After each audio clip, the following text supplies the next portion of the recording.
Yes, guys, you know what time it is. It's your boy David at the Irish Hotspur. With his boy Marcelo, America's #1 Spurs fans, Brazil #1 Spurs fan, all the way from the other seas, bringing you the passion and desire that you have missed, bro. And guys, you best believe it, we are bringing you frenemies for the up-and-coming season. I just want to let everyone know it's not going to be a set day. Marcelo is a very, very hard-working guy. He does very long days, so we will be putting him out whenever he has time. He's promised us that as well. But look, guys, you best believe we are on a high after yesterday's win. People say it's a friendly, but to me, I don't care. It's a North London derby, and we bet them. And that's all that counts. And not David, they're hurting. They're hurting. They're in turmoil right now. Believe it. Yeah. Believe it. They're in turmoil. That excuse, Marcelo, that it's only a friendly, you know? Yeah, they're in turmoil right now. You ever seen that? You know that GIF? You know that meme is like everything's all right and there's a burning building behind them? That's the whole Arsenal fan base, bro. That I'm telling you, bro, that mind game charity event, that was meant for the Arsenal fans. If anything, that charity event was worse for Arsenal fans' mental health, bro. All those money and proceedings gonna go to that fan base. You know, Tottenham is so kind in giving that they beat them and then donated all the money to them, bro. You know what I mean? Oh, no, I'm absolutely delighted. I'm delighted. Look, they are in turmoil. Signings coming in, not great. They bought Ben White for 50 million. You know, Ben Shite. They're actually using the excuse that he wasn't on the field when we scored, but we should have been 3 or 4-0 up when he was on anyway. You know what I mean? So 50 million for Ben Shite. Absolutely loving life, so we are. But look, guys, a quick run through what we're going to do through the show today. So we will be touching on yesterday's game. We'll be going into a bit on Tanganga and Ndombele. We're not very happy with this guy. No. A bit on Moussa Sissoko, and then we'll go into like Harry Kane, Heung-min Son, season predictions and stuff like that. So guys, make sure you stay tuned. We are in for a whopper of a show. But look, let's welcome in some of the Harris Army, some of the Harris faithful, the Marcelo Samba soldiers who really enjoy this show. We have Ian Hurst says hashtag Harris Army, hashtag Marcelo. We have Caleb, my favorite show, frenemies. Come on, you Spurs. Big up, Caleb. The Irish Hotspur. Good evening, David. Hello, Marcelo. Hello, Ederson. James Redmond says, from what I've read in the past 6 months, Ndombele is a flop and not likely to improve his performances. James, make sure you stay tuned for the Ndombele thing. I have some very interesting quotes and stats here. Chris, Burger King needs to leave. I'm sick of him. 2 years of being unfit. Not good enough. 100%. We have Rob Coyne. He says, "2 dares to do. Come on, you. Come on. HFC, Curse. Big up, guys. Love this collab. I appreciate that, Curse. Thank you." Who else? We have Luke Shabby 14. All right, you good people. How are you keeping, my man? Welcome. I'm seeing big up, boys. Big up, my man. I hope things are well. 3 managers not feeling Tangai. This is time to ship him out. I'll get onto that. And that's a question I have for Marcelo. David is saying, Chris, spot on. He gets paid more than Sonny. Let that sink in. His lack of professionalism lets him down. That is very, very worrying. David, big yourself up. We have Philip Brady in. He says, out of coverage today. What's the latest on Martinez? Yeah, look, we will actually. Sorry, I meant to say we'll be touching on Lautaro Martinez. We have faith he's coming, but there's a lot of contradictory reports out there at the minute, Philip. But we'll have our say on what we think will happen. Rafael Frasquito says if we keep Kane and Lautaro and get Lautaro or Vlahovic and a proper right wing, it would be fantastic season. Real talk. Come on, you Spurs, Harris Army. Yeah, well, me and Marcelo will get a bit on Paratici as well in there and give our views why he is the Don. Tom R says, good evening, David. Breaking news, Harry Winks has signed a 10-year contract worth 450k plus a packet of Rolos. Come on, you Spurs. Yeah, I think that's what they offered him not to play, my man, Tom R. I think that's what they offered Winksy not to play for Tottenham. Pick yourself up. We have Mark Swift. Mark Swift, I hope things are well. He says, hit that like and sub. I am telling you, bro. Give it to him. He wants one. I'm telling you, bro. Aaron Dove says, all right, Bellens, big up, Aaron. We have our man, Amasia Vlahovic, Spurs linked all around. Yeah. Andy Williams, yes, and Inter still have to United 50 million for him. Nice. And Caleb Martinez is class. That he is, my man. Who else? We have Adam in the building. Big up, Adam. He says, yes, the Harris Army. Hope you're keeping well, Adam. He's a big fan of yours too, Marcelo. ATX7 game. And what's up, David and Marcelo? Hope you guys are well. Guys, yes, we are well, my man. Thank you so much. One of the OGs. One of the OGs, by the way. Yeah, he's been there from the very start nearly. Yeah, one of the OGs. For us the whole time. Big up ATX7 game. Good to see you around. Dre Graham says, love a bit of frenemies. Bring it on. I absolutely love it. Mark Cousins as well says, evening lads. Cody Mack, what's up? Dermot Miles says, hey guys, Dermot, I hope you're keeping well, man. I hope things are good with you. Wayne Bonner, how the devil are you, David and Marcelo? We're on a high, my man. We're on a high. Northern Derby, like I said, lad. Adam Phillip is in as well. I absolutely love it. Have we stopped laughing at Arsenal yet? No, look, I was actually waking up in the middle of the night laughing at Aubameyang kicking fresh air last night. That was absolutely brilliant. Yeah, a bit of Lee Judges as well. Not going to lie, very entertaining. Even the lads, North London Derby, whether it's a friendly or not, it's still a North London Derby, 100%. Dan Davenport. They wanted to win that game. They wanted to win that game, David. You can see they were disappointed. They were disappointed when they lost that game. As soon as they saw, listen, in a preseason friendly, when you concede a goal, it's like, darn it, we conceded a goal.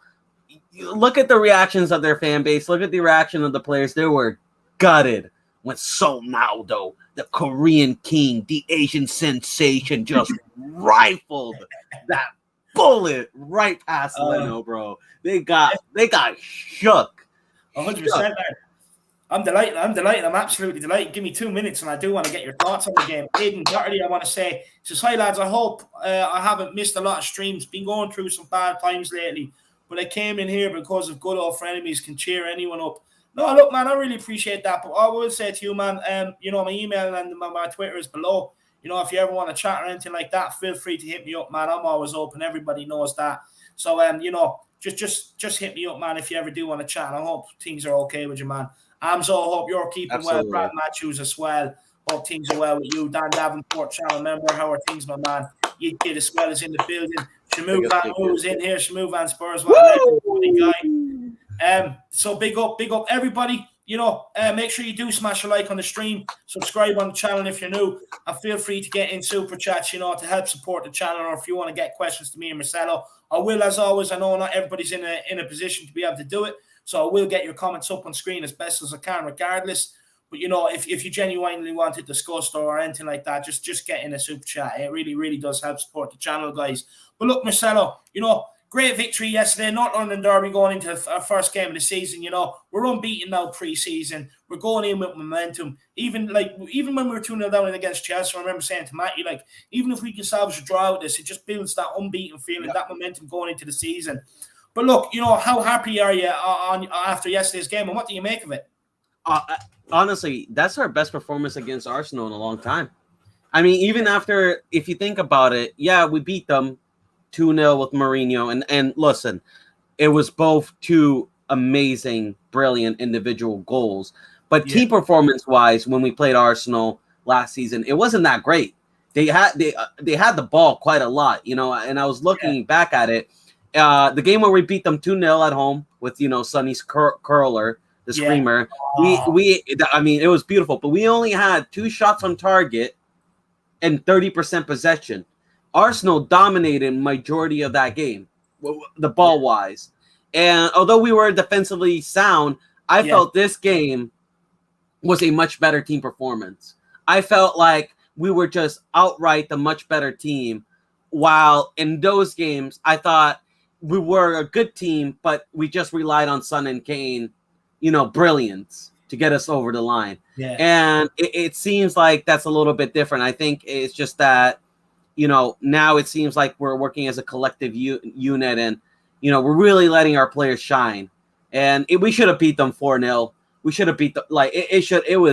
They got lucky, bro. We hit the bar so many times. We missed we were just splitting them apart. Even when Ben Scheidt was there, they can say, they scored only when Ben White left. But bro, you give Sonny, let's see when the season starts, when Sonny is firing in all cylinders and Kane is there, and then we get Lautaro, bro. We're gonna smash these up. These men gonna get smashed up, bro. It's gonna be uglier than 4-0. They got lucky with the 1-0. That's how I felt like. It was a brilliant performance, in my opinion. No, look, I'm absolutely delighted with the performance. Look, do you know what I liked? We started fast, Marcelo. The first 10, 15 minutes, it was all Tottenham. And I was really liking that. You could see we were up for the game. Then, they got on top then really for the rest of the first half, but we stood firm. I really liked that. Yeah, and it's a North London derby. When has it ever been a North London derby just completely one-sided? I've never seen one. No, never. I fully agree with that. But then the second half, Marcelo, it did really turn one-sided. We kind of played them off the park. A few standout performances I actually want to give recognition to and one thing that I can really take away from this game, and one thing I was very impressed with is, so when we played them, especially the game before Zagreb, right, when we lost 2-1, what killed me, Marcelo, was Doherty being spun by the same move every single time for 90 minutes. The ball inside, whoever it is, the winger or Kieran Tiny, they run outside, get the ball to him, and they're in. It was too simple, too easy. Now, we asked the question before the game on the watch along yesterday on Matty Hayes' channel, Marcelo, Tanganga at right back, do we see him at right back and centre back? Now, I also know, me and you have talked about him that he can't fill in at right back before, but mainly you put your neck out on the line over your Tottenham TV. I said he was our best right back. They laughed at you. And it was funny. But, I have to say, what we were saying before the game yesterday is okay, we get it. You do need a modern fullback who can play forward, get up and down the pitch, right? But you also could have that defensive option in a right back, and that can be Jaffa Tanganga. Because I'm not messing with Marcelo. He was unbelievable yesterday. They did. I don't think they got by him once all game. He had a couple of nice crossfield passes to split the play. He had a couple of nice link-ups in and around the box, especially goal, right? He chased down a lost cause. He absolutely smashed the fullback. Ate him, right? Put barbecue sauce on him and ate him up, right? Yep. Took the ball. Lo Celso took over then. Then he made that run, right? And I think it was Granit Xhaka, right? They may as well try to give the guy a saddle. Put a saddle on Tanganga and let Granit Xhaka sit on back of him because he was all over him. But then Tanganga was just get off me. And he sent him flying through the air like Superman onto the ground. It was absolutely brilliant. And I have to say, then to pick out Sonny, what play by Tanganga. I want to give Ollie Skip a special mention as well, guys, because brilliant. Look, this guy it's a lot like what me and Marcelo were saying last season and this season about being proactive. Yeah. What I was very happy with the guy is he doesn't wait for a player to get the ball. He's already up his arse, which means then he can get his foot in and he's constantly digging ball out. He's constantly disrupting play and he's constantly turning ball over. And Hojbjerg can do the same thing. And I'm absolutely delighted with Ollie Skip, I have to say. Absolutely delighted with the guy. I thought it was a great performance. And he's comfortable on the ball. Another player I want to give a special mention to is, look, I actually don't think he was fantastic yesterday. But this is going down in Spurs folklore. Is him, squaring up to Arteta and Arteta walking back into his box like a little... too early yet, but like a little weasel. Yeah. Little weasel. Yeah, like a little weasel, exactly. He tried to shush. He's trying to shush that Viking, bro. That what I mean? How dare you? He's a little munchkin trying to shush a Viking, bro. And like a true Viking, he went and conquered his box, bro. Hojbjerg went up. He didn't even. He said, "Hands up! I got no weapons, bro." He just went up to him. He wasn't even threatening. And Arteta felt the presence of a true Spurs man, bro. He knew why North London is white, bro. That's why he signed Ben White. I'm convinced. He was just trying to tell Arsenal fans, Arsenal are dead. North London is white. I was absolutely loving it all. Just seeing him whimpering away. A cowardly little dog he is. And I'm absolutely delighted because... it sets the standard for North London derbies by Hojbjerg's at this club, in my opinion. Squaring up to the manager, it's disrespectful. What I did notice is no Arsenal players came over to help him, which means is something on the rocks there. Is there a bit of love lost there? Who knows? But look, Rob Kane with I think they were just scared. I think they were just scared of Hojbjerg. I think they wanted none of them. I hope so, Marcelo. Rob Kane with the super chat. He says, Davey, finally enjoying watching us again. If we sell Kane, bring in the top 5 players we're linked with, and Messi is not one.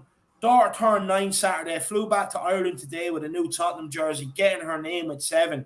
Rob, my man, first of all, me and Marcelo, we were absolutely loving life yesterday. I'm not going to lie, we were on a high. We're loving watching us again. And look, it's important that we try and be positive going into the season. Me and Marcelo stressed this a lot of times. He says if we sell Kane, bring in 5 top players we're linked with. Do you know what, Rob? On this one, I get what you're saying. If it does come to a case, we'll get on about it later. We're going to talk about Kane later. Yeah, we'll get on to it. I'll just give you a quick summary. For me, I just don't think it's that easy to say sell Kane. you know, because we have to replace his goals, his assists. We've done that before with Bale. It hasn't always worked out. I think we could be in a better position next year. And as for your daughter, man, wish her a happy birthday from me, happy man. Birthday. And it's good to see you back in the motherland in Ireland. You know, let me know whereabouts you are. And if you're in and around Kildare at any stage, man, you know, give me a shout and I'll meet you for a cup of coffee or a pint or something. We'll have a chat about Tottenham, my man. And, you know, yeah, definitely get her Tottenham jersey. I'm trying to get my niece. She's been corrupted at the minute and she's a Liverpool fan. But I have to get her a jersey with her name on the back. You're going to have to change that. Sort that out. You're going to have to change that, David. You're going to have to change that. That kills me, lad. And she does it to wind me up as well. You know, she adores me, Marcelo, and then she comes up to me and starts singing Mo Salah running down the wing, and I keep telling her, no, it's diving down the wing. You know what I mean? Yeah. Lazy Jaffet was playing for the badge yesterday, fighting for a spot in the first team. We need that kind of enthusiasm right now, 100%. And that's what we're talking about, David. And you know, that's you know, and people laughed at me, and I said this when we played Burnley last season. You know, that was like almost a year ago since I've been saying this guy's our best right back. And I'm not saying Jaffet is the answer, but I would say this: he is much better than the other bunch, in my opinion. And you know, I feel like he's also better than Doherty and Aurier going up forward. I think Aurier's first touch is horrendous.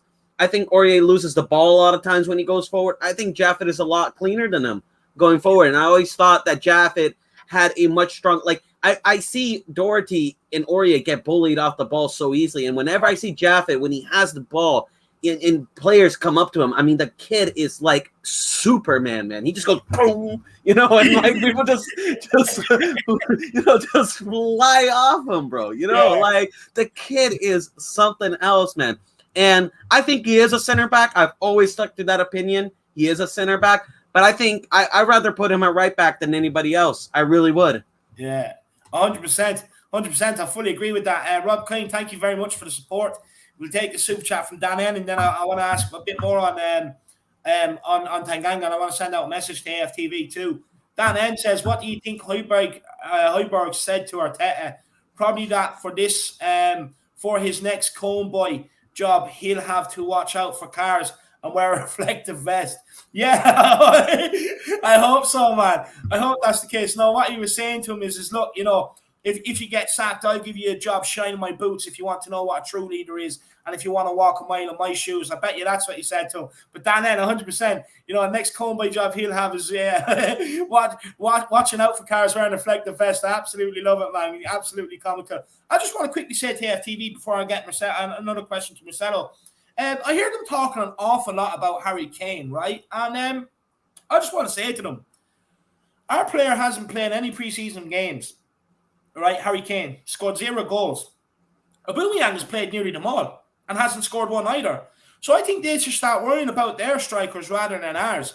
And I don't even think they won a preseason game. Yeah, there's a lot more to worry about over there, Marcelo. David, that's the only thing. They already know. They already know it's going to be a horrendous season. They're going to be in a relegation battle. I mean, think about this. Their squad is not getting any better.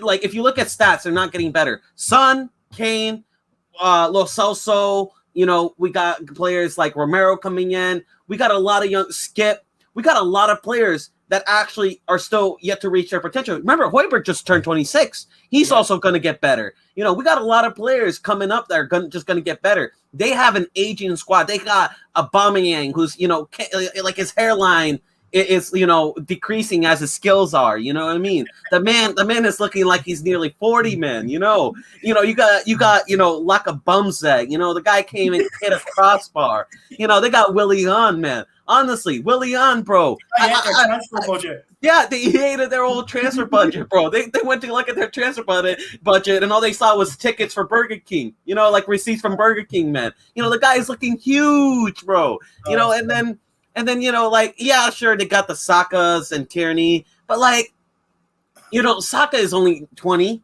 You know, Tierney, he's a good player. I gotta give them that. He's a good player. But then again, it's like they're relying. Their number 10 is a 20-year-old, bro. Their number 10 is a 20-year-old. Our number 10 is the best striker in the world. Yeah. All right. As far as I'm concerned, whether we're going to discuss this, but Harry Kane is still a Tottenham player. And, you know, but the only thing these guys have to look forward to is our season being shit, because their season's already shit. The only thing they can look forward to is seeing Kane leave, because that's the only enjoyment they're ever going to get this whole year. So let them concentrate on us, David, because it's good. It's good. It keeps their eyes off what their own problems are. Look, it's much like what they done last season. They kept on, where's Tottenham? Look how badly they fared last season. I know we only finished above them, but we still finished above them. That's all. European football. Yeah, exactly. European football. They don't. Big up Dan N for the super chat as well. Appreciate it. I do have two more to get to, but I want to get a quick question to Marcelo. Marcelo, first of all, actually, quickly, there was one player that went in for a slight tackle, and I think it was on Lucas Moura, and he just dragged the ball back and carried on moving. And the player just carried on sliding. I'm sure, they've seen him sliding down Tottenham High Street last night. Absolutely love it. But Marcelo, just back to Tanganga. Look, there was a loan offering for Tanganga, and it's kind of like it's been left up to him whether he wants to go or not. Do you think he should back himself, stick around and fight for his spot this season? Or do you think he should take that loan move to help develop his potential? You see, if Mourinho was still in charge, I would have taken the loan. Because one thing about Mourinho is, and I know we said, he gave the youngsters a chance, but he really didn't. He only played them for a couple of minutes, Like, there was only a few youngsters. Like, he did give Tanganga, some chances, but, you got to play them on a consistent basis is what I was trying to say. See, with Tanganga, Marcelo, it's been more so his injury problems. He hasn't, he's been injured an awful lot. He's been injured. But what I was trying to say, I think regardless, Mourinho would have went with the experience back.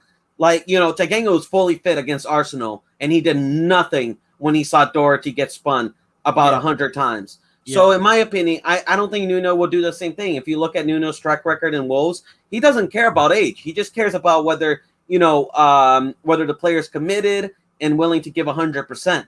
And that's something positive because I think we got some really top youngsters. And David, we've been saying this. We got some really top youngsters. I think Skip and Tanganga and Sessegnon. Let's not forget about him. I think those three can easily be competing for a starting position this season. Skip and Sessegnon are like two new signings coming in as far as I'm concerned, to be honest with you.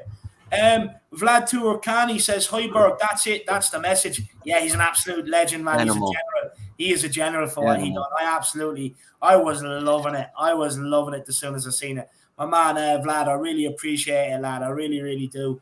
Aaron Dove says, Kelly Harrington versus Beatrice Ferreira, McGregor versus Aldo. Moral of the story, Marcelo, Brazilians shouldn't fight the Irish. Congrats on football gold. Look, listen. I don't know. That's kind of like a compliment with a backhand on it. Listen, I'll say this. Thank you for the congratulations. My country again breaks another record. They're on top. I usually try to be I try to be respectful to the Irish, but unfortunately I didn't see you in any of the competitions, so I can't say the same thing. You got off lightly there, Aaron. Usually he goes on about Brazil. He gets cockier as he goes on about them. It's quite funny though. He has every reason to as well, but it's just funny. I thought you were about to set him off, Aaron. No. Congrats to Kelly Harrington in the Olympics. McGregor, he destroyed Aldo. And look, congrats to Brazil, by the way. Congrats to Brazil. Richarlison, very poor penalty. Listen, I don't know how that guy I don't know if he has nudes from the Brazilian government or something. I don't know how that guy still plays for Brazil, man. What has Rafinha done to not get a starting position over Richarlison is ridiculous. It's beyond me, but it is what it is. We're talking about Spurs here. Yeah, 100%. So big up Aaron and big up Vlad. And Humphrey Abuage says, big up Marcelo, man. Look, first of all, I hope I didn't pronounce that butcher that pronunciation of this second name. So from now on, I'm just going to call you Mr. Humphrey, if that's okay with you, lad. But Marcelo, he's a big fan, obviously. Yeah. Look, listen, the Harris Army, the Samba soldiers, we're in there to unite, and we're getting ready for the season, baby. Because I'm seeing a lot of people, not a little bit negative, a little bit, worried. And listen, it is Tottenham. You have every right to be a little bit worried, but you and I, we're a little bit different. We're built a little bit different, David, and we're going to bring some positivity and some energy back in this fan base. Yeah, 100%. We definitely need it. Mr. Humphrey, Appreciate the support, my man. And we have Sean Snow, new channel member. Big yourself up, man. Really like the name, actually. You know, very Christmassy name. I'm going to nickname you Mr. Christmas, Shawnee boy. I like that name. But look, everyone else, you know, keep getting your super chats in. Keep getting your channel memberships for the fan show tomorrow if you want to come on and have your say as well, guys. And just keep smashing that like button. Marcelo, another one. Actually, before I get on to the Hojbjerg question, any other standout performances for you yesterday? I know it's going to be, we're going to get to it, but it's going to be a little bit controversial. But I was a little bit happy with Dele Alli. I thought, you know, there were some things I didn't like, but there were some things that I thought he did was good. And I think if he gets sharper as the season goes and he actually commits to Nuno, I think, you know, that's another player that we can maybe get some goals from because he got in some really positive areas. You know, I know he missed them, but at least he was in those areas. I also thought Reguilon was another player that, you know, nobody talked about. I thought he was fantastic that game. I mean, he literally went from our half to theirs and nearly scored a goal. Yeah. You know, nobody talked about that. That was brilliant from Reguilon. And I think he's another player that in my opinion, has gotten too much hate. You know, I think, you know, people, they look at me and they say, oh, how can you back Reguilon and not Stevie? Difference is Reguilon had an amazing start to the season last season. He showed some brilliant performances. And then, you know, he had injury and then he had a bad form. But despite the bad form, he's still going at it. You know, the kid's he's not giving up. He's not giving up on the badge. So lay off on Reguilon, in my opinion. Yeah, no, and that's a fair comment. I agree with you. Look, when Reguilon came in, look, he's a massive upgrade to Ben Davies, to be fair. We seen when Reguilon went out injured and Ben Davies had to step in, teams just targeted Ben Davies all day long. And every time we were looking for Ben, it's like, oh, do we not have left back playing today? Where's our left back? And like, oh, there he is. He's hiding behind Eric Dyer. You know, playing where's Wally? What an idiot. At least with Reguilon, you know, he has the pace to be able to get out there. At least yesterday when the ball was going out his side, he was getting out nice and tight with them. And I have to say, he actually looked better defensively yesterday. He looked a bit stronger than what usually, because sometimes with Reguilon, with him rushing out, he gets turned. They just put the ball by him and can get onto the end of it a bit easy. But he rectified that yesterday, and I really like that. And basically, nuts and bolts of the situation is Reguilon's the least of our issues, to be honest with you. You know what I mean? So I don't understand why we're on his back. He's the least of our issues. You know, he's a big upgrade to Mr. Anonymous. And also, like, despite form, and I think this is where, you know, people misunderstand us, David. You know, we don't harp on the player when they have bad form. We harp on players when, as soon as they have a bad form, they kind of give up. You know, like Stevie B kind of just gave up, you know, went missing a whole season. You see Ndombele right now, you know, you can't even find the guy in the, you know, a milk box, you know, like, and then you see, you know, all these other players giving up and you can't find them anywhere. You know, Dele Alli. You can't find that Ndombele, Marcelo. Yeah. You look in the right chippers. But you know what I mean? Like, these guys go missing and you're like, where were they? You know, just because they have bad form. But then you look at guys like Reguilon and Hojbjerg, you know, despite bad form, they show up and they give it their all every day. And I think, you know, Reguilon's going to be really good this season. I think, especially if we go 3 at the back and we play him as a wing back, we're going to tear it up, baby. We're going to tear it up. No, look, I'm confident with Reguilon. The reason why I really like Reguilon is especially towards the end of last season, he was getting into the box an awful lot onto the end of things coming in from the right-hand side. And I think that can be a massive part to his game. And I do think, you know, he can get a couple of goals. Even yesterday, he was unlucky with a shot. You know, it was saved and got a corner off it. So no, I think Reguilon's brilliant going forward. It's just my thing is if you had a competent centre back beside him instead of Moon Boots, I do think he'd look a hell of a lot better. But look, actually, I do want to say, to be fair to Moon Boots, right? Now, I wouldn't say he was fantastic, but anything that came in the box, he did clear. But that's all I'm going to say on Moon Boots. I still don't want him to stay here, and I still don't want him at the club, so don't get me wrong. But another defender we will touch. Yeah, but let's be honest here. The crosses that Arsenal put were absolutely dog water. I mean, I could have, you know, I mean, like, you could see those crosses coming from a mile away. It's like you saw Tierney take like a minute to load up for a cross. It's like, like, I wonder what he's going to do. And credit to Tanganga, because he kept Tierney awfully quiet that whole game. You know, Tierney did not do much on that side. which is a side we often struggle with. Yeah, 100%. Sanchez, Marcelo, a player I want to touch on. Do you know what, right? Yeah, she had a great game. So, yeah, he actually did have a good game yesterday, right? He, in fairness, his passing ability is what's most. I'll be honest with you. I was about to ask the missus for a shot of her glasses to put them on and just make sure I was seeing correctly. You know what I mean? But, no, look, I couldn't believe it.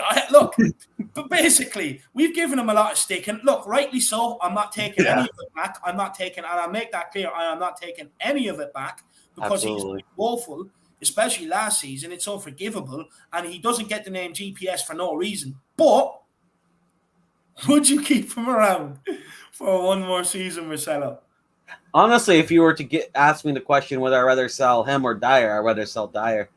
But yeah, I mean, it depends. It always depends. I think if the offer comes back, because you don't know what's going on with the whole Koundé deal. I don't know if that's actually confirmed with Chelsea. I don't know if Chelsea is even pursuing that anymore since they're going for Lukaku. Yeah, and it looks like Zuma's going to stay.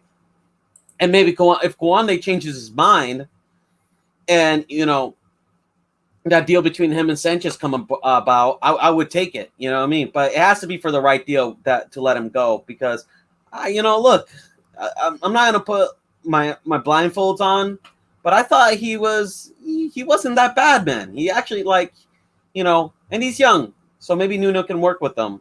But that's more hopeful than it is facts. Yeah.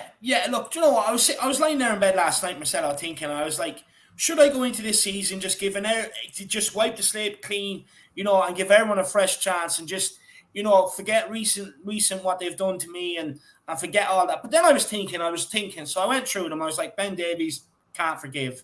No. Harry Winks, I can't forgive. Gone. Needs to go absolutely right now. Let's talk about him. You said the magic word. Let's talk about this fucking guy, dude. Because, when Arsenal had the ball, remember in the first half when Arsenal had the ball, we were able to soak up their pressure, right? We were able, and I would say largely it was because of Hojbjerg and Skip and how well they helped the defense. Yeah. We always said, wow, Skip, always looking so proactive, always looking for the ball.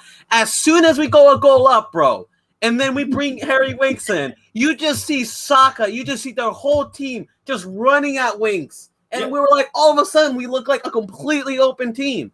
This guy cannot play for Spurs.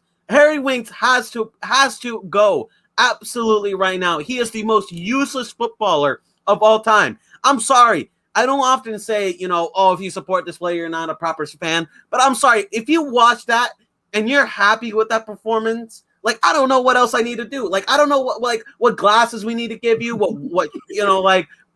whether you've been taking too many shots or whatever. It's ridiculous that this guy even has backing at this point. He's absolutely useless, David. He can't defend. He can't pass. His passing is slow. Whenever he passes, it's when, players are already surrounded. So he puts us in danger in our own box. He is absolutely useless. I would rather keep Moussa Sissoko over Harry Winks. Moussa Sissoko has more to offer than Harry fucking Winks. That guy is absolutely useless. He has to go. No, look, I'll be honest with you, it's something we've been saying since the kind of very first start of this channel, even before on We Are Talent TV, was about Harry Winks, because I've noticed things about the guy, and I just, look, the guy doesn't like physicality. I've said this time and time again, whenever he plays, teams just run at us. They know he doesn't want the physicality. When he's looking for the ball around the middle, teams press him because they know he's just going to go backwards with it because he doesn't like the physicality. He can't beat players and run forward with it because he doesn't want the physicality, right? Go back to the Chelsea game. That lazy tackle, that circle around, right? Okay. Shocking, right? Shocking. Everyone go back and watch Chelsea's second goal. When Alonso slid in to pull the ball back to Hakim Ziyech to get the strike off, Harry Winks jumped over the slide tackle in his own box. Jumped over it. And I'm sitting there thinking, am I watching the hurdles here, Matty? Are we watching the 100-meter hurdles at the Olympics? Why is he jumping over them? You know what I mean? It's absolutely ridiculous. Look, this guy has to go. He just doesn't get it. He was abysmal against Colchester. He came on yesterday. As soon as they came on, we just had gaps gaping down the middle. Yeah. Just gaps gaping down the middle. It was ridiculous. Honestly, Oh, it's a killer. It's a killer. It has more. When Harry Winks plays, it has more holes. We have more holes in us than what Siv does. You know what I mean? It's absolutely ridiculous. I'm sick of this guy, and he has to go. Look. People say he loves Tottenham, but then he wouldn't be throwing in a lazy leg against Chelsea if he did. You think we would put a half-ass challenge if we were playing for the Spurs badge, and we're not even athletes, David. We're not even athletes. Especially if he's going to buy me, and I know I won't be able to catch him. I just do for him. Yeah, that's simple. Take him down, take the card. Who cares? Like it was crazy, and if you remember the watch along, as soon as he came in, you just saw Saka just make one run, and he almost scored a goal. It was a brilliant defending from Golini, but he almost scores a goal in a Premier League match. That's a 1-1. Yep. That's a 1-1. Like, this guy cannot go. This guy cannot stay at Spurs. He cannot. Like, I can't enjoy another season. Honestly, this guy is not good for my mental health or my blood pressure. No. He drives it through the roof. Honestly, he makes me nervous. Anytime he plays, I do think we can see goals. Like, as much as we do want to blame the defense, we have to admit that the midfield is a part of it. So, like, the midfield can't be letting players drive at the defense like that and have shots on goal the way they are. Especially, like, you just can't do it. It's criminal. It's absolutely criminal. In the first half, if you notice when it was Skip and Hojbjerg, and although people say Hojbjerg didn't have the best of game, but what they were doing was they didn't let anything go through the middle. If you remember, like, was there any balls that went through the middle? None. All the attacks while they were playing came from wide. They forced Arsenal go wide. They closed the middle. Dyer and Sanchez were there, and they just had the ball off. It was easy. It was easy to thwart their defense. Like, as soon as Harry Winks came on, how many balls did you see go through the middle? We saw about 3. They attacked us. They just went straight for us through the middle. Every team knows. Look, it's not secret. Every team knows, Harry Winks, Ben Davies, when they play, go at them. Everybody knows this.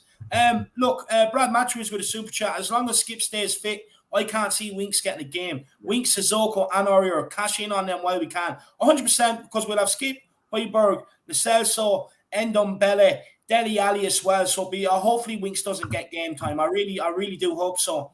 Winks, Sissoko, and Aurier, we do have to cash in them. Look, it's time to get them gone. It's time. It's that simple. Get them out. Sissoko, Harry Stinks, and Bobo the Clown, they all have to go, in my opinion, if we want to move on and better ourselves. Marcelo, moving on to talking about great players, the great leaders in football, the great men. Pierre-Emile Hojbjerg, like we already mentioned, squaring up to Mikel Arteta. Would you make this guy as your captain going into this season? Because I know I would.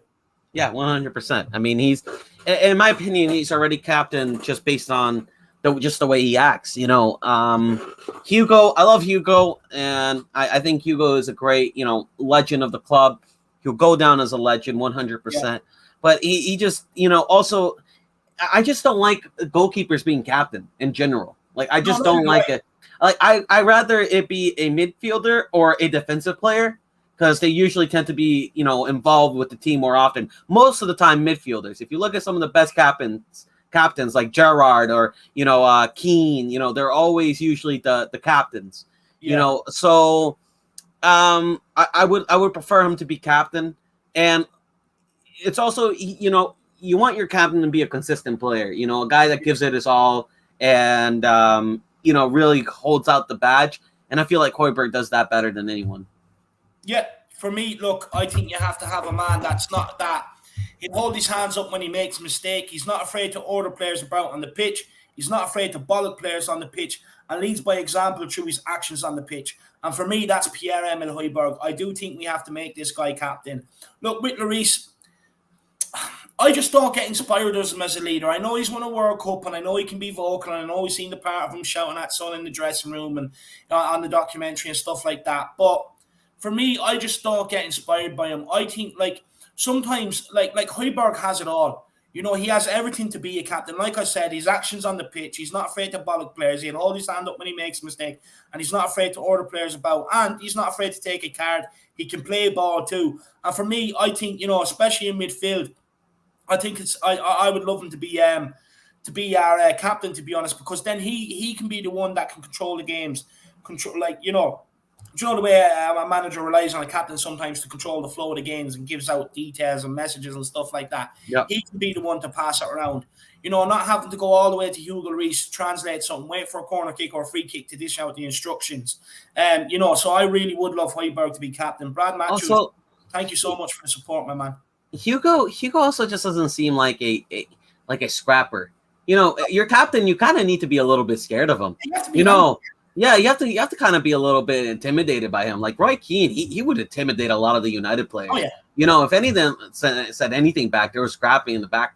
You know, it was just how it was. You know, Gerrard was like that as well. You know, he hit I remember what was it? He had like a TJ or something. Do you know what it is, though, Marcelo, right? Is 100% that, but it's a player that when the new players come in or players aren't performing, this player holds them to account, even in training sessions, you know. And what I do love to hear about Hojbjerg is that comment he made about us, you know, about needing to be ready every day to be able to, you know, be at your top level every day in training.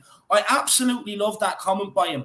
Because like with Roy Keane, with Steven Gerrard, with Patrick Vieira, some of them great captains, and I hate to say Patrick Vieira, but let's be honest, right? Yeah. Like a lot of people say they're the ones that set the standard in training. They're the ones that set the standard, you know, when new players came into the club. They're the ones that tested new players that came into the club. You know, their word was final in the dressing room. I just don't think Hugo Lloris is that character. I really don't. No. Shoot me if I'm wrong, but I don't think he is that character. No, he isn't. No, I agree with you 100%. I think I just don't think he is. I'll let you read out that super chat. I'll get onto it now. 1 second. Maui from that Spurs episode says, "Don't know who I want rid of more. Fearful Harry Winks a lot in his pants. I want rid of more Fearful Harry Winks a lot in his pants or Tanganga disgraced the badge Ndombele. Both need to go. Frenemies is back. Look, Maui, what I'd say is let's get rid of the two of them. I'll be honest with you. We will be moving into Ndombele in a minute. I just want to ask. I just want to have a quick thing on Dele Alli before we do. But yeah, look, I agree. I'm at the point. Just get rid of the two of them. I'll be honest. Harry Winks, he's just not good enough. It's that simple. Not good enough. Get him gone. Tanguy, look, I'll move more. I'll speak more on that when we get into it. But 3 managers not fit for all 3 of them. Can't keep continuing. What excuses he left really? No excuses whatsoever. Get rid of the 2 of them. And I'm delighted that your delighted frenemies is back, my man. And, you know, let me know if you want to come on the fan show, man. We'll sort something out. Be good to hook up with you. Big up, Mario. I appreciate the support, my man. Thank you. And Tim Man 007. Hi, guys. What's your thoughts on Milinkovic going to West Ham for 14 million? We should be all over this at this price. Look, Tim Man, I'm actually going to let Marcelo take this one because Marcelo was the first one that kind of, I heard, brought him up in and around the Spurs fan base actually midway through last season. So I'm actually going to let Marcelo take this one if you don't mind, man, and comment on this. Yeah, look, I would hate to see him go to West Ham, but it looks like he is going to go. I'm not happy that he's going because it is like, I'm not going to sit here and lie. I picked up the guy, and he is a good defender. He is, and I think he's going to be very good for West Ham, unfortunately. Why we're not going for him, I don't know. I honestly don't know. I think 14 million is an absolute bargain for him. Yeah. But you got to remember, it's Paratici and Nuno, and it seems like they both have a plan and a direction that they want to go. And maybe we just have, you know, bigger plans than Milinkovic. Like, don't get me wrong, I really love Milinkovic, and I rate him, but there are better defenders out there. You know, I just never thought we could get someone for like Romero for 50 million. You know, that was out of my dream, you know, reality. So maybe we're just finally deciding to go bigger than guys like Milinkovic. And, you know, who knows? Maybe the next center back we're going to get is much better, like a Sven Botman. I certainly rather go for Sven Botman over Milinkovic. Or, you know, who knows? Maybe Ake or Laporte is part of some deal. Who knows? I don't know. Because it seems like everything's being worked under the radar. I mean, we didn't even know we were going for Martinez this whole entire window, but apparently we were.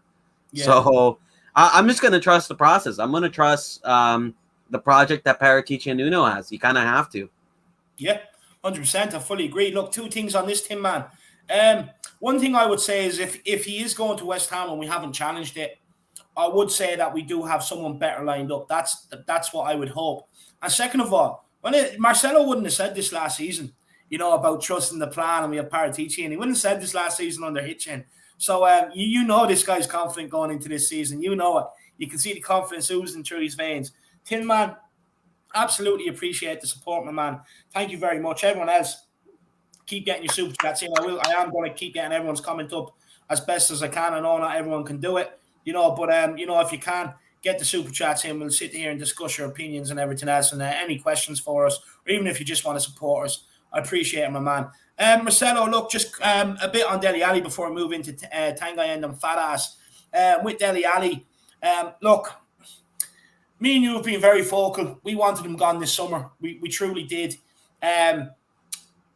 Look, the pictures of him working hard over the summer and stuff like that. Yeah.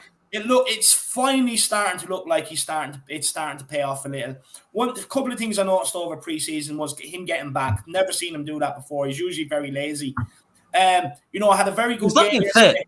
Yeah, he's looking fit. He had a very good game yesterday, in my opinion. Yeah. I know some people are saying he had a shit game. I'll tell you where I think he went wrong. Look, first of all, he could have had 2 or 3 goals yesterday. He should have had a goal yesterday, right? But like Marcelo said earlier on, he's getting into the positions. Once you keep getting into positions, the goal will come. The goals will come. But where I think he went wrong is just them moments. And me and Marcelo were talking about it yesterday, actually, is like, especially in the first half, when we can't get a hold of the ball and teams are just attacking us. When Dele Alli does get a hold of the ball, instead of trying these little flicks in our own half, which he was doing yesterday, he needs to be able to put his foot on the ball, hold it up, and try and play our way out or just keep possession. I think that's where he went wrong yesterday. Look, I'm going to give him till January. I'm going to give him to January to prove his worth to us and see what he can do. Marcelo, where do you stand on Dele Alli? Listen, I love Dele Alli. Believe it or not, I do. We all love Dele Alli. No, we all love Dele Alli. It pisses us off. It's really hard. And I think the reason why you and I get so emotional when it comes to him is that we do love him and we're just not seeing that love back. And I think that hurts more than anything else. Dele Alli is a strange one because I thought people were harsh on him on the 1920 season. He scored 9 goals, 8 of those were Premier League goals, and 6 assists. Normally, that's actually a really good season for an attacking midfielder. It's not a good season for Dele Alli, the person we expect to be, but I thought that was a good season. His only poor season was last season, where I thought he was just horrendous. Yeah. And for me, I started to think, was it all of his fault? Part of it was, but also I think part of it was Mourinho's fault because he kept putting Dele Alli in and out in between matches. And this is what we talked about, David. Players need to play consistently to get a rhythm. You only rotate once, they maybe have a knock or they're really tired, No, I get that. But one thing I would say on that, just quickly, Marcelo, is that if a manager sends you, regardless whether you agree with the manager or what he wants you to do, if he sends you out with something, you go out and do it. It was clear he wasn't carrying out instructions he was given. But, listen, I'm not defending him. I think he was just in the wrong. I think if anything, he was more in the wrong than he was in the right. He should have backed Mourinho and he should have taken those chances. But you also got to remember it's a little bit harder to work for someone that you don't like. Someone that you don't like. It is a little bit harder, and I think Jose didn't make it easier for himself when he had Dele Alli. I think he maybe just kind of like dispatched him. As soon as he had a bad form, in the 19 and 20 season, we kind of didn't see much of Dele Alli. Yeah. Where I think Dele Alli is the type of player that you kind of need to have that confidence in him that he will turn it around. Because even under Poch, when he had his best years, he still had some bad stints, but Poch still believed in him, and I think he needs a manager that believes in him. No, that's fair. That's fair. So that's our opinions on Dele Alli, guys. Lazy801 says, "Hey, we have to keep Dyer. We can't afford another experienced centre back. Kane, Lloris aren't the best captains. Hojbjerg's post-match interview was class." I'll be honest. Look, it looks like Moon Boots is going to stay. As much as it kills me, it looks like he's going to stay. I don't know why. I haven't a clue, but it's going to kill me. Yesterday, I seen him hit more balls into the stands than he did to a Tottenham player. But look, I think I'm just going to have to get my head around it. I do think we will get in another centre back, to be honest with you. Kane or Lloris, look, with Lloris, I don't think he's the best captain. Kane, I think he's better than Lloris. But is Kane vocal enough? Don't think so. Hojbjerg would be the perfect captain for me. We can't make Kane captain. Post-match interview, man, it was class the way he was saying, we need to be doing the same things every day, lazy. It starts with it in training and stuff like that. It's inspirational. Any youngster needs to be watching it. Big up, lazy. Really appreciate the support. Sorry, Marcelo. In my opinion, I don't think we can make Kane captain. I feel like it's just already too much responsibility. The guy already has enough to work with. So I just feel like Kane being captain, he should be just a leader of example. That's all he should be. Let Kane just do his thing. Let Sonny do his thing. I don't think they should be anywhere near captaincy. That's my opinion. No, that's fair, lazy. Let us know whether you agree with Marcelo or not in the comments, my man. And thank you for the support. Everyone else, you know what to do, guys. The chat is flying. Get your super chats in and get the comments discussed in that. Marcelo, moving on to Tanganga and on fat ass. Look, I have a few things I want to get to here. And the reason why I'm calling him End on fat ass is because he's pissed me off again. I'll be honest with you.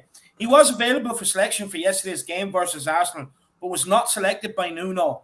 And Nuno on Ndombele here, I'm going to give you some quotes here. And it's Tanganga was not with us today. He is not injured, but we consider that it's not yet the moment to be a part of the game. Marcelo, and I do have another quote I want to get to by Mourinho that he made before as well, and I'll get onto that in a minute. But Marcelo, is it a fitness issue once again? Because now this is the third manager. This is Pochettino, Mourinho, and Nuno. So he's had two of the best managers in the world, and now Nuno. What's going on with this guy? David, it's what we've been saying this whole entire time. And the warning signs were right there, David. The warning signs were right there. This is why you and I, we just tell the truth. We don't try to hate players. We don't want to hate players. We don't want to sit here and tell people we don't want to sit here and tell people we told you so. But like at the end of the day, that's what happened. We said it. If you're not willing to track back, you're not willing to stay fit. Yeah. These are the principles alone. These are just the things any athlete should do. Staying fit, being disciplined, and showing desire. Yeah. Those are the three. That's the minimum. And this guy didn't do it. And you and I have been saying the warning signs well ahead of everybody else, and we received so much abuse from it. But the guy his heart is not Spurs. The guy's heart is not Spurs. He does not have the dedication to be a top player. He has the skills. He has all the ability. You and I never denied that. He is probably the most gifted player. Marcelo.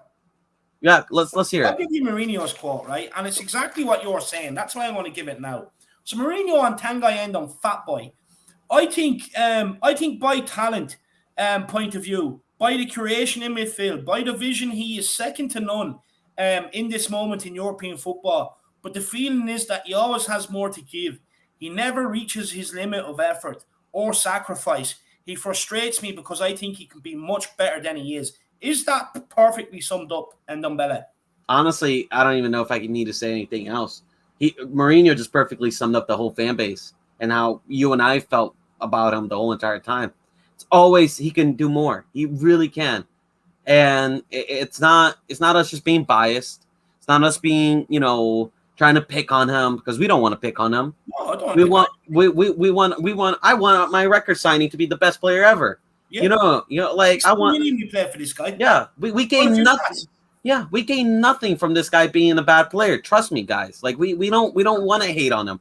But the fact is, he's a record signing, and it's 3 seasons in a row, and he's not ready for the fucking start of the season. He wasn't ready in the start of the season under Pochettino. He wasn't ready in the start of the season under Mourinho. And then now he's not ready again from the start of the season. How long is this guy just going to be here, unfit, not willing to play, not even injured, just sitting on the sidelines?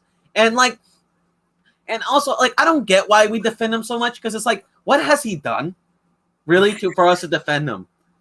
If anything, that goal against Sheffield United is worth defending. What has he done? If this was Son, and we're going to talk about Kane, like later on. But like, what has this guy done to defend him? Because I'll tell you this, David, I have seen our fan base go at Hojbjerg. I've seen our fan base go at Reguilon, players that actually gives a fuck. And by the way, gives a fuck enough to stay fit, right? So, like, I see them go at it. But if I go at Ndombele... Mourinho gives him a big hand. You wouldn't see Mourinho give that to Ndombele for a man of the match, would you? No. David, when I went after Ndombele, I'll tell you this, bro. His stands, right? His little fanboys group or whatever you call them. They went after me, man. The amount of abuse I got. I was called racist. I was called a Brexit fan. I was called like one of those fans that all they care about is passion and desire. People said I didn't know about football. People said I was a disgrace to the club, and to the team and to the a disgrace to this club. Like they have said everything under the sun, and it never bothered me because I knew, like, I was just saying the facts. And you know what? People get hurt the most when you tell them the facts, David. Yeah. The facts hurt the most. And the fact is, this guy is not Tottenham. He's not Spurs. Facts don't care about your feelings either. Yeah, that's true. This guy is not Tottenham. He simply is not Tottenham. He wouldn't bleed for us. 100%. I'm going to have a bit of a say on him here quickly. Just a bit of housekeeping to get through. Ben Kaufman has become a YouTube member. Big up, Ben. My man, I hope to see you on the fan show tomorrow night, lad. Official Boss 7, absolutely love the name, love it. Tottenham is winning the Premier League. Yeah, look, I hope so. It's a bit ambitious, I'll be honest, with some of the signings. Some of them, City getting Grealish, United got Varane and Sancho, Chelsea getting Lukaku, and it's going to be hard to win the Premier League, but I would say top 4, my man. Tom R says, problem is, David, we can't sell X, Y, and Z if no offers come in. That's fact. Overseas negotiations ongoing for Sissoko. Ndombele is lazy. Yeah, well, we'll touch on Sissoko. No, I get it. We can't sell X, Y, and Z if no offers come in. But the thing is, we have had offers in. They're just too high. Just give Everton. Just not what Daniel Levy wants. What we're saying is, basically, when I'm talking about the likes of Winks, Davies, players like that, sell them at all costs. Couldn't get 2.5 million. Get them off the books. They're not good enough to be here. They're not exactly setting an example for any youngsters that watch them in and around. And they're not setting any examples for any players that are coming into the club. Like, look at the example, that Ndombele has been given. He's crying now because Aurier and Sissoko are going to be sold. He's not going to have any French buddies to hang around with. Fuck off. Fuck off. It's not school you're in. It's a football club and you're being paid 200 grand a week. This guy costs 62 million. 62 million. He's played 75 games for Tottenham across 2 seasons. 8 goals and 8 assists. He's only 24, right? He's only 24. If he could get his fitness in check, all well and good. But I'm sick of going on about ifs and buts with these guys, Marcelo. It's always ifs and buts. If he can't do it over a period of 2 years. If my aunt had a dick, she would be my uncle. If my aunt had a dick, she would be my uncle. All right? Stop with these ifs and buts. I hear it all the time. I'm sick of it.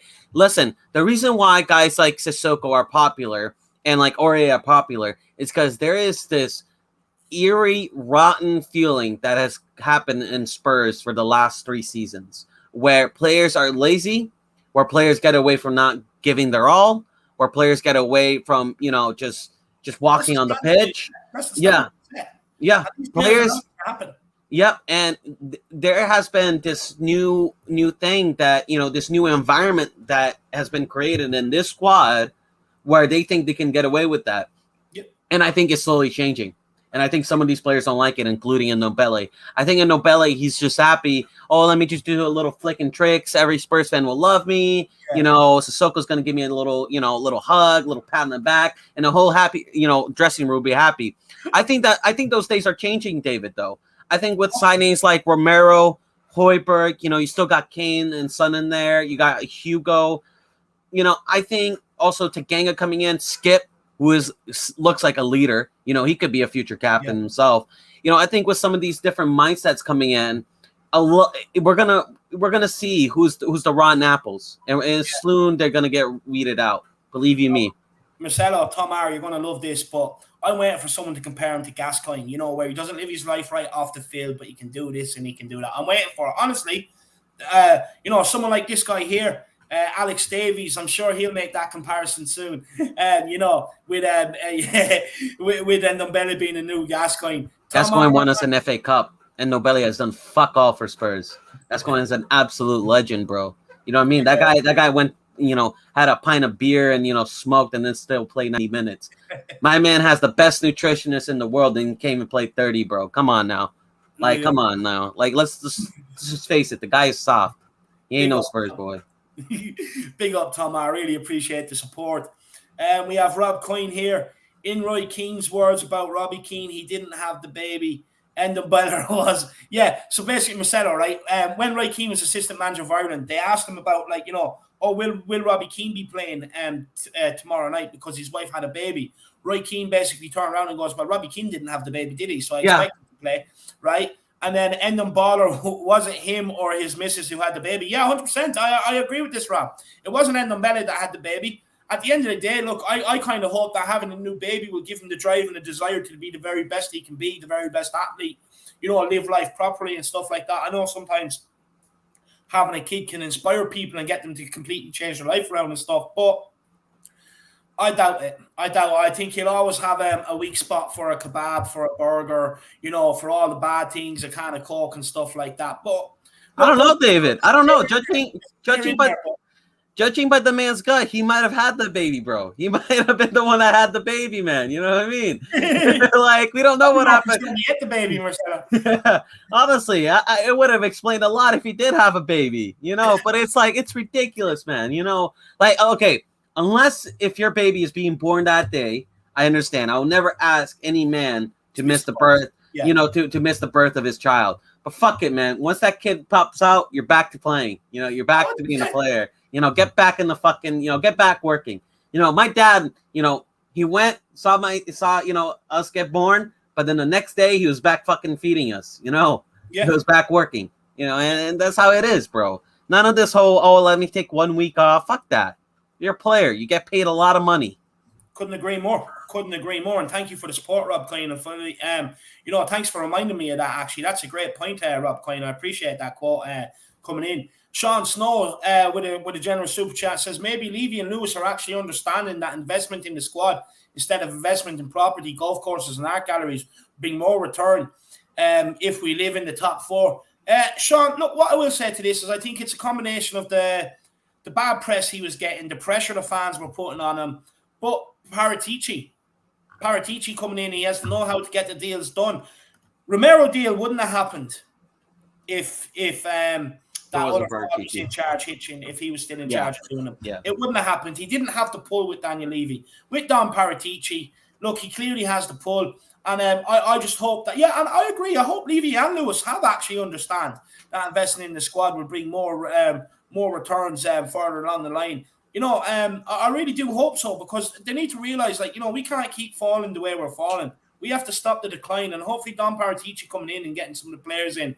Look, he's not going to do everything in 1 window, but hopefully, given time, he can fix Tottenham and turn us into real title contenders. Marcelo, have you want to say to Sean Snow on the super chat? Great super chat, man. I appreciate it. Great super chat. And listen, I would say about Paratici is, that Romero deal definitely wouldn't happen if it was Hitchin, because how many times have we seen this? A club offers the price of what the player is actually worth. Levy says that's too much. We're going to go with plan B. And Hitchin says, yes, daddy, we're going to go with plan B. Let's buy Joey Rodon. You know what I mean? Paratici actually has balls, man. He has cojones. This guy, he actually has ambition. And don't get it twisted. That whole plan B, A, B, C thing, that was all Levy. That's all Levy working up to. But guess what Paratici reported to the media? He said, listen, there is no plan B, C, D, E, F, G, whatever. There's none of that, bro. Romero is plan A, B, C, and D. That's what he said to the media. When was the last time a director of football said that to the media? And that was directed at Levy. Believe it. That was directed at Levy. He made Levy know that Romero was ours. And he made it happen. No, I love it. And big up Sean Snow for the support, man. Really appreciate everyone else. Feel free to help keep supporting the channel. Few shout outs here. We have Tottenham TV in the house. Pick up your Tottenham TV. Matty Hayes in the house there somewhere. We have Alex D in the house. I knew he'd arrive. As soon as you mentioned Winks and Davies, honestly, it's like Alex has a butler on his staff. As soon as you mention, he's straight in. Absolutely love it, Alex. It's like the bat signal. He just sees it. He loves it.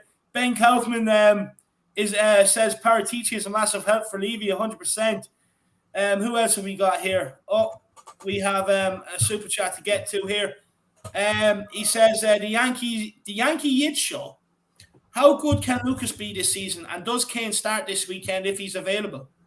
Good question. Lucas, I actually think Nuno has big plans for him. I said this earlier on in preseason. He doesn't tend to stay out on the right a lot. He tends to start on the right, but kind of come in and pick up the ball more or less in and around the middle, which is where he's most dangerous. So I think he has a big plan from him. And does Kane start this weekend if he's available? I'll be honest with you. I actually think he'll be on the bench. That's my opinion. I do think you'll see Lucas, Stevie, and Sonny up as the front three. If Kane does start, for me, Son moves out to the left, and obviously, Bergwijn comes out. But Marcelo, what do you think? I think Lucas could have one of his best seasons with Nuno. If you look at Nuno, he really loves players that are pacey and are good with dribbling. You look at Traore. Traore was nobody before Nuno, and Nuno really brought the best out of him. He loves pacey players. You look at Pedro Neto, another pacey winger. He loves players with pace. He loves that electricity. As far as Kane, I think he is going to start. I really do believe it. I think he's going to start in the weekend, and it's going to be a big message to Man City. Oh, it'd be nice. It'd be nice if he does start. Yankee Yid Show, thank you so much for the super chat, my man. Really appreciate the support. John Cooper says, Gaza, best player I've ever seen. Love it. Must be 2.0 says, up the Harris Army. Love from Kildare. Look, let me know where in Kildare you're from, my man. I'm in Newbridge there myself. Let me know where you're from. We are on TV says, I think Paratici is held Levy hostage. Yeah, I hope so. I hope he's got some of his, gang in from the Godfather, the Mafia, and stuff like that, and has held him captive. He offered Levy a deal he couldn't refuse. Absolutely love it. And Wolf Mauler says, John Cooper's bravery inspired me. I took a long, hard look in the mirror and realized I am a morosexual. Wolfie, do you know what? I'm a bit of a morosexual now, to be honest. I'll agree. I'll put it out there. I am. I actually think he's starting to come on. Like, the thing is, yeah, it's worked out because of how long he's been here. Before, maybe last season, I probably would have sold him, I'll be honest with you. But yeah, he's come good. But what I do, I want to stress this enough. I don't think Lucas should be used as an example. Basically, that for the likes of a Bergwijn and players like that if they stay here for 4 or 5 years, then we'll start seeing the best out of them. Because realistically, after one season, they should be hitting the ground running if they're any good. Marcelo, what do you think? Are you inspired by John Cooper, and are you morosexual? I think it's unfair to say, compare Lucas, saying that he didn't hit the ground. I mean, his first season with Spurs, he scored like 16 goals and got us to a Champions League final, for Pete's sake. I don't know. Yeah, I don't know. Do you know what it was? It was his end product. Anyway, it's a bit like Tanganga and Ndombele, right? You look at him and you're like, he could be so much better. But one thing I like Lucas is I do think Mourinho has unearthed his position, which is more or less playing in the middle because he can go either way. I've said this a long time ago, that when you play him down the side, it's very easy to marshal him down the side and stop him from going anywhere because he has no end product, right? But since he's played down the middle, it's just opened the game up completely for him. He goes left, he goes right. You either take him down because he's too quick, or else you let him through. But this season, he's added a lot more end product. Bar the Arsenal game, I think he's involved in nearly every other goal we've scored pre-season. Yeah, his passing, I think his passing is a lot better. He should have had an assist in that Arsenal game if Dele Alli, was more clinical. And also Son, he gave Son a great chance. He just ran down the Arsenal defense, and remember he put that cross, and Sonny, Leno, it was a great save from Leno. But I think with Moura, I think he did have a bad season when Jose came in, and he didn't have a much better season after that. Like I thought when he first came in, he hit the ground running. Yeah. And then after that, after that Champions League final, he kind of dialed off. But I think, we can get the best out of him this season. I really do. I think Nuno can. 100%. I agree. Big up, Wolfie Mauler. Appreciate the support, and another great super chat. They're flying in today. With great comments and great questions. I don't know, you must have all had your Weetabix today this morning or something. Kaguma with the super stick. I really appreciate that. Thank you so much. And I hope you're keeping well, and I hope you enjoyed us beating Arsenal yesterday. And official boss 7 says Spurs versus Man City 4-1 to Spurs. Look, I'm loving the confidence, my man. I admire it. I have to say, I do admire it. But look, there's no better time to be playing. I will say, no better time to be playing Man City than the first game of the season. So yeah, let's hopefully we can turn them over. And we are talking TV says back Bergwijn. Yeah, look, each to their own. Each to their own. We're not talking about Bergwijn today, but hashtag back Bergwijn. Look, if you have to start a hashtag, I presume this is Ben. I'm going to say this is Ben. If you have to start a hashtag to back Bergwijn, then you know you're already in the pits of despair, my man. I know. Look, Bergwijn, he took his goal against Chelsea well, you know, and hopefully that does give him more confidence going into the season. I'll be honest with you. I hope he shuts my big mouth up coming to start of the season. I really do. I hope he bangs in the goals and gets some assists. I really hope that's the case. It would be nice. Listen, I would love more than Bergwijn to prove me wrong and, you know, start banging in goals, because trust me, we need some other goal scorers, because, you know, so far it's only Harry Kane and Son, and, you know, we don't know Harry Kane's future so far at Spurs. So, you know, we do need Bergwijn to step up. I don't think he will, personally, you know, and I don't say this out of hate or, you know, out of anything. I think it's the mentality that stops him. Yeah, I think that too, and I think, and I don't think he just doesn't. And personally, I just don't see the skills in him. I really don't. I really don't see the talent that everybody talks about, because every time I go discuss with them, they say, oh, but Bergwijn can be like this, or he can be that, or if he does this, he can do that. But I'm like, this is all ifs and buts. Where's the evidence that he will become like that? You know what I mean? Like, I don't see an evidence of a great player in Bergwijn. I just don't. Like, I see more from Bryan Gil. Watching Bryan Gil in the Olympics got me actually very excited about him. You know, I think that's a very quality youngster. But let's hope. You know, the Chelsea goal, in my opinion, I wasn't too impressed by it. It was more Mendy's, you know, just really poor goalkeeping. You know, any day of the week, a real goalkeeper wouldn't have let that go through, in my opinion. No, absolutely love it. And then we were talking TV, you're back saying Bergwijn is a young player, man. Give him time, he'll get it right. No, look, he does have time on his side. Let's hope, yeah. I'm willing to give him one more season, to be fair. One more season, he has to get it right. And Mark Swift wants him for Love Island. Very interesting. Very interesting. And Alex says you're digging a hole for yourself, Marcelo. No, Alex, the only hole you dig is every time you try to debate me, buddy. You know? I'm going to decide to be merciful today, because we just beat the Gooners and I'm a little bit excited. I know you're a little bit. I know you might be a little bit down. You know, you usually don't like always talking crap about the Gooners. You know, you always tell us to be humble, but you know, listen, I'm feeling happy today, so I'm going to let you off with the pass. No, look, what I say is fuck Arsenal. They're the scum. Yeah, they're going to finish below us. They put more white in their jersey to try and replicate Ajax. It looks shocking. You know, they hate us that much. They put more white in their jersey. Imagine that. And I actually had quite fun AFTV and chill last night, to be honest with you. You know, sitting there doing what I usually do to chill out. You know, a big tub of Ben and Jerry's, just sitting there loving life. And then after, I had to go and get the mop bucket and start mopping the floor, because the tears of the Arsenal fans were coming from the TV down onto the floor and created a big puddle. But look, Marcelo, another player we move in on to. Guys, just actually what's coming for the second half of this show is a bit on Sissoko, potentially his move away, a bit on Lautaro Martinez, Vlahovic, and then we're going to go into Harry Kane and Son in a few season predictions. Marcelo, Sissoko, it is rumoured Milan and Fenerbahce are interested. Look, we all know we're going to sell him, which is good news. Everyone's going to say yes to selling him. Interesting point, you said you'd rather keep him than Winks. I fully agree. But look, is this more signs of Paratici working his magic, not only with players in, but getting rid of some of the players out? Listen, selling Moussa Sissoko, even though I said I'd rather keep Moussa Sissoko and sell Winks, it does not mean I want to keep Moussa Sissoko. I definitely do not want to keep Moussa Sissoko. I wanted to let Harry Winks go as much as anybody, and Moussa Sissoko go as much as anybody. And I think, you know, if we can let him go for a decent price, you know, if we can get maybe $5 million off of him, that'll be fantastic, you know. And we got to let him go. You know, he's done at the club. He had a good season, but that's about it. We got to let him go. It's time to get the deadwood out and bring in the younger crop. That's what I have to say.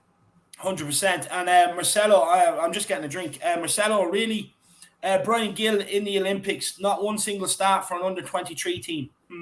What do you say? Big up Will Stewart, by the way. Everyone get over and check out his channel.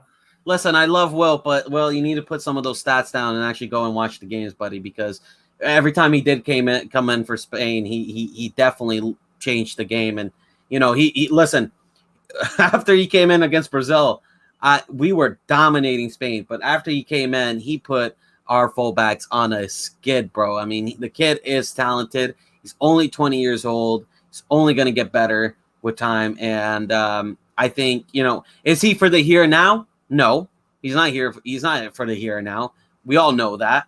But he's a future signing. We got rid of one of the Deadwoods, right? And Lamella, and we're bringing in a future star. I mean, I think the kid, you just need to see glimpses of him. And it's like, wow, the kid is talented. You need to see the glimpses from him. His final product is not there. It's not there. It needs to be worked upon. But, at 20 years old, it can easily be worked upon. 20 years old, your end product can be improved. I can understand Will's skepticism. We've been here before with Jack Clark and players like that. But, Will, all I'd say to you is allow yourself to be a believer, man. He's a Tottenham player. He's going to be wearing a Tottenham shirt. He's going to do well. He's going to bring the silky skills. And look, trust me, I actually look, I'll be honest with you. With this guy, I don't think he'll be used on the wing. I think eventually we'll be looking to use him more in the middle as an attacking midfielder. More like a moderate role, I'm hoping. Look, I'm excited for Bryan Gil to see what he has to offer. At least we can look at the bench and have players to come on with a point to prove, Will. But no, I fully understand your skepticism, man, and thank you for the support, my man. I really appreciate it. A couple of people are asking where I went. No, I wasn't washing my mouth out, lad. Anyway, We Are Talking TV says Matt Hayes reporting Martinez fee agreed. Yeah, Matt Hayes is usually spot on, to be fair. Come on. Let's go. John reckons I'm going to reappear naked. Look, John, I'm sorry you didn't make all your dreams come true, my man. Good banter, though. I love it. Guys, I'm drinking more water than Tanganga and Ndombele after running for 4 minutes. So I just had to go and refill my water bottle here. It matches my top as well. It's complete opposites. It's brilliant. And we have another. Will Stewart is back again, Marcelo. You must have annoyed him. He says he averaged 38 minutes a game. He wasn't on the pitch long enough to rate him. I don't know about you, but I can judge a player by 38 minutes and I don't need that much time to judge a player. I'll tell you this, David, really, have I been wrong? Let me ask you this, Will. When I said that Ndombele, before anybody else, when I said Ndombele was not a good, I never said he was not a good player. He's talented, but I said he wasn't committed to Spurs and that he doesn't have the desire, right? And everybody said, oh, you're jumping the gun. How can you say this after, only a couple games? But I said it, right? And guess what? Look at it now. Looking like it's going to be right. And I don't want to say, listen, I don't want to do this I told you so type thing. But listen, if you're going to question me, I'm going to do it. I'm going to bring out the evidence. I said Davies was not good enough before everybody else. You said Winks is not good enough before anybody else. And, I went to your boat later on. I told Dyer, when we're top of the league, he's not better than he's not good enough. I said it about so many players.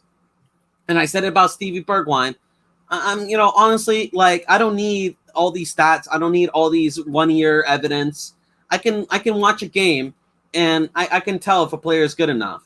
I can, I've been watching football since I was, Jesus Christ, since I was 6 years old, lad. You know what I mean? I've seen all the greats. I've seen the R9s. I've seen the, Rivaldo's. I've seen the, Romario. I've seen the Bales. I've seen the Kanes. I've seen, the Ericssons come through. I've seen all of the great legends of the Brazil and Spurs squad come through. Football is in my blood, man. There you are, Will. Appreciate the support again, my man. Look, if you've anything else to say, feel free to come back. But I think you and Marcelo need to set up a debate on this. I think this would be fun. Ben and Jerry's, I think this is a good name. I like it. Sissoko, and I like the tub of Ben and Jerry's too. Sissoko Ariel have already said they want to move on, so don't blame them. Blame Levy for not selling. That's a fair point. That's a good point. Look, Marcelo, a little bit on Dom Paratici before we move into Martinez, which I think is what everybody's waiting for. But Marcelo, look, some people would argue that calling him Dom Paratici is a bit premature. He has only signed Romero, Galini, and Gil. What would you say to these people? I would say to them that honestly, just see the big opening of what Paratici is trying to do. Just keep an open mind. We would have had Koundé and Romero if we were in the Champions League. This guy came in at the worst situation at our club, right? We're at a club that needs to sell to buy. We need to sell about 10 deadwood, and he's already sold about 4, right? That's not counting Danny Rose, who left on the free, and, Gazaniga, right? So we've had to have about, we have to sell a ton of deadwood. We have to bring a lot of players to replace them. And first off, we didn't even have a manager, right? So we have to get a manager, get a project going, and then see who we want to sell and who do you want to keep. And this guy, in 2 months, have sold 4 players, have gone 4, I think, what was it, 4 or 3 players in, right? Tomiyasu looks like it's gonna come in, right? It looks like Tomiyasu is a done deal. That's only a matter of time. So, and also one of them is one of the best center backs in the whole entire league. So in 2 months, he's able to sell 4 players that we don't need and plug a hole and get a manager and get a project going. If we were in the Champions League, David, we would have gone to likes of Koundé by now. We would have, we would have had Romero and Koundé. That would have already sorted out our defense. Yeah. And then, who knows who else we were gone. People got to wake up and understand that, we're in a shit situation. And the fact that Paratici is able to get, even these clubs interested in these deals and even these players interested. I mean, Lautaro has come out and said that he wants to come to Spurs. Apparently, that's a rumor now.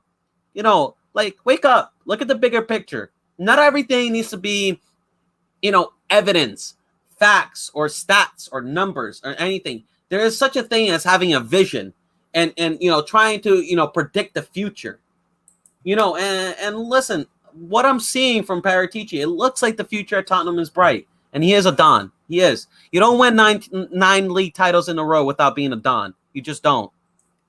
Yeah, that's fair enough. That's fair enough. Quickly on Paratici as well. You look at the deal we got in for Chiellini. Brilliant deal, to be honest with you. It's one that gave me a hard on.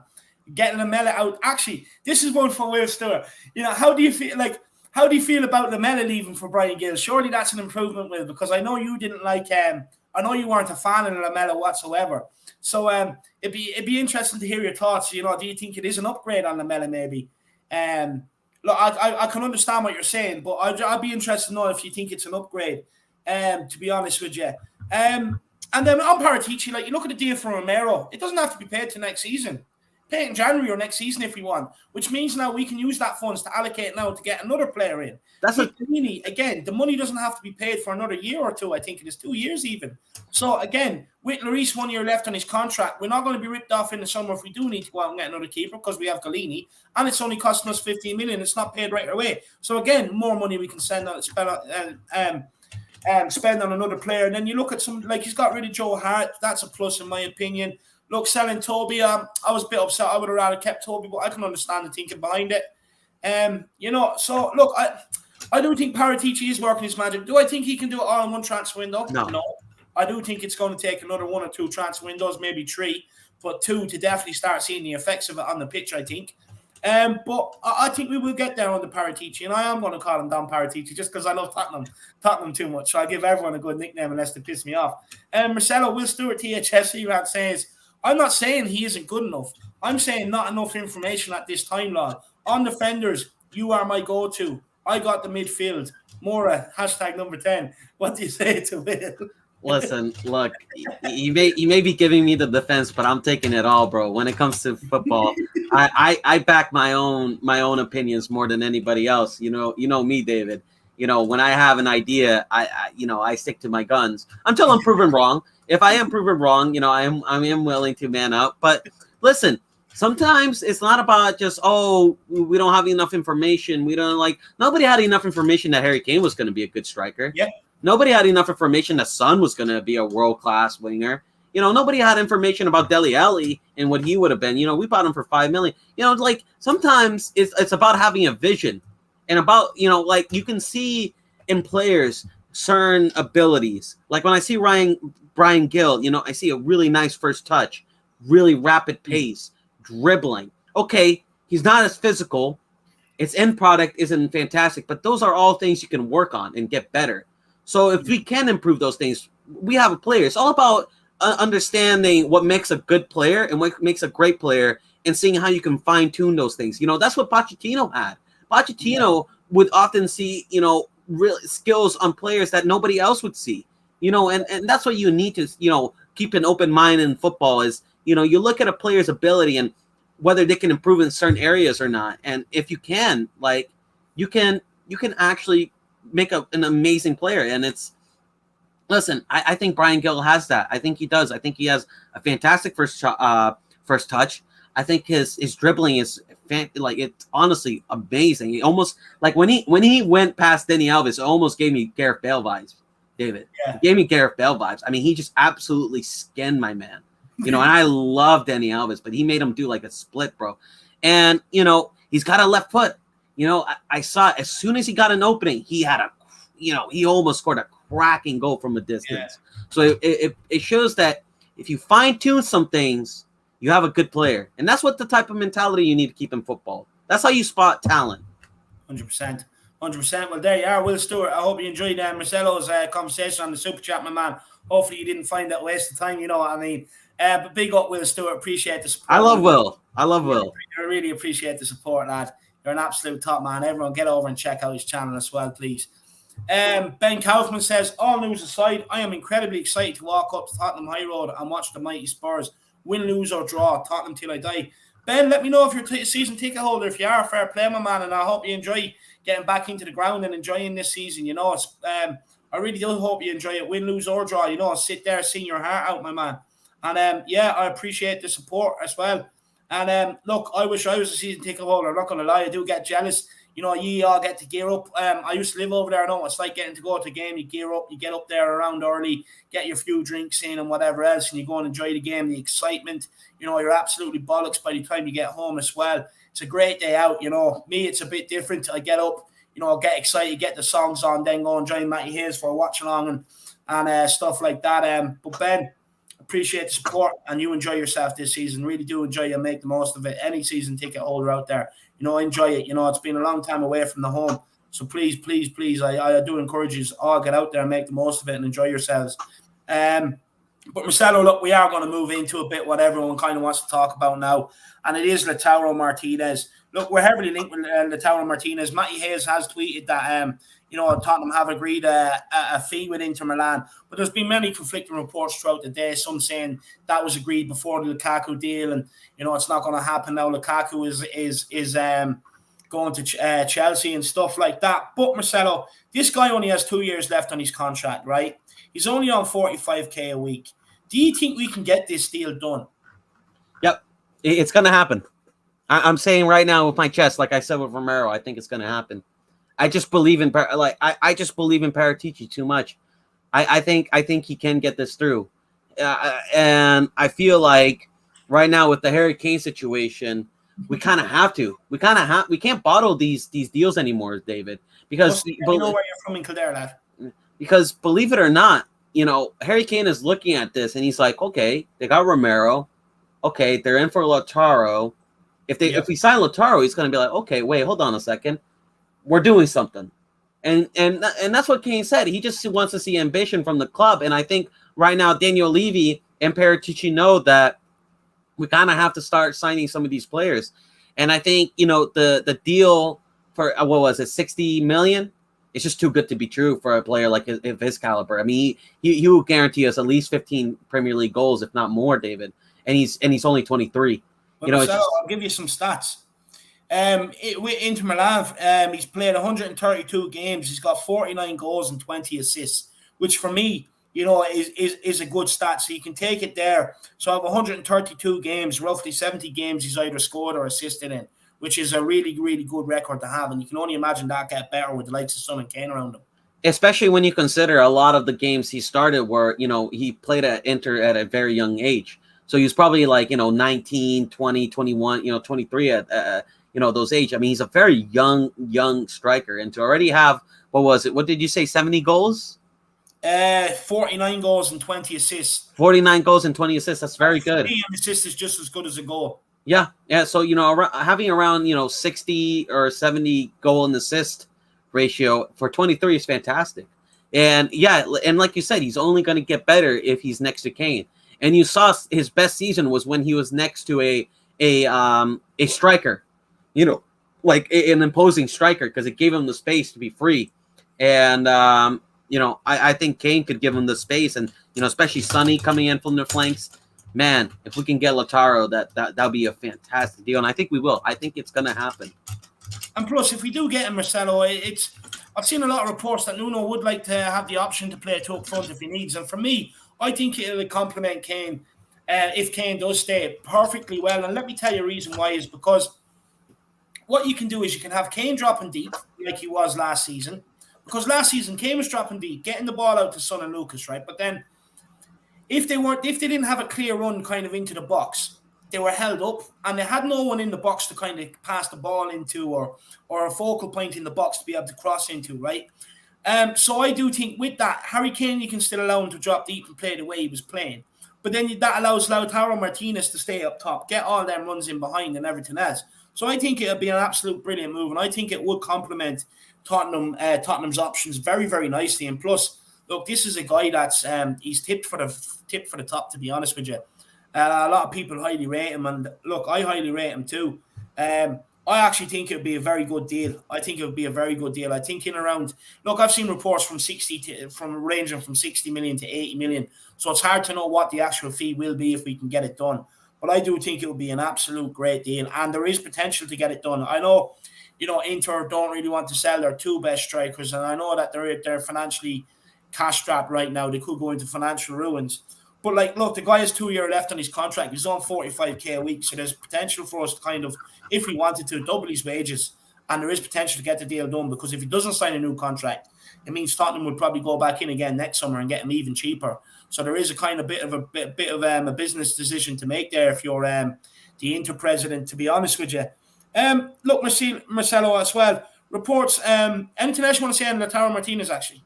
I was just gonna say he also adds another, like you said, he adds another threat which we need. You know, right now it's only Son and Kane, and Kane has had, you know, since Eriksen left, Kane has kind of had to be that, you know, creator / goal scorer that we needed, and the only other threat was Son. So a lot of teams kind of figured out, you know, halfway through the season how to neutralize our attack was, you know, as long as we cover Son's runs, yeah, Kane doesn't really have anyone else to feed the ball to, you know. And with Lautaro, Kane, and Son, it gives us that extra option of two people which Kane can feed or which Kane can, you know, create space from.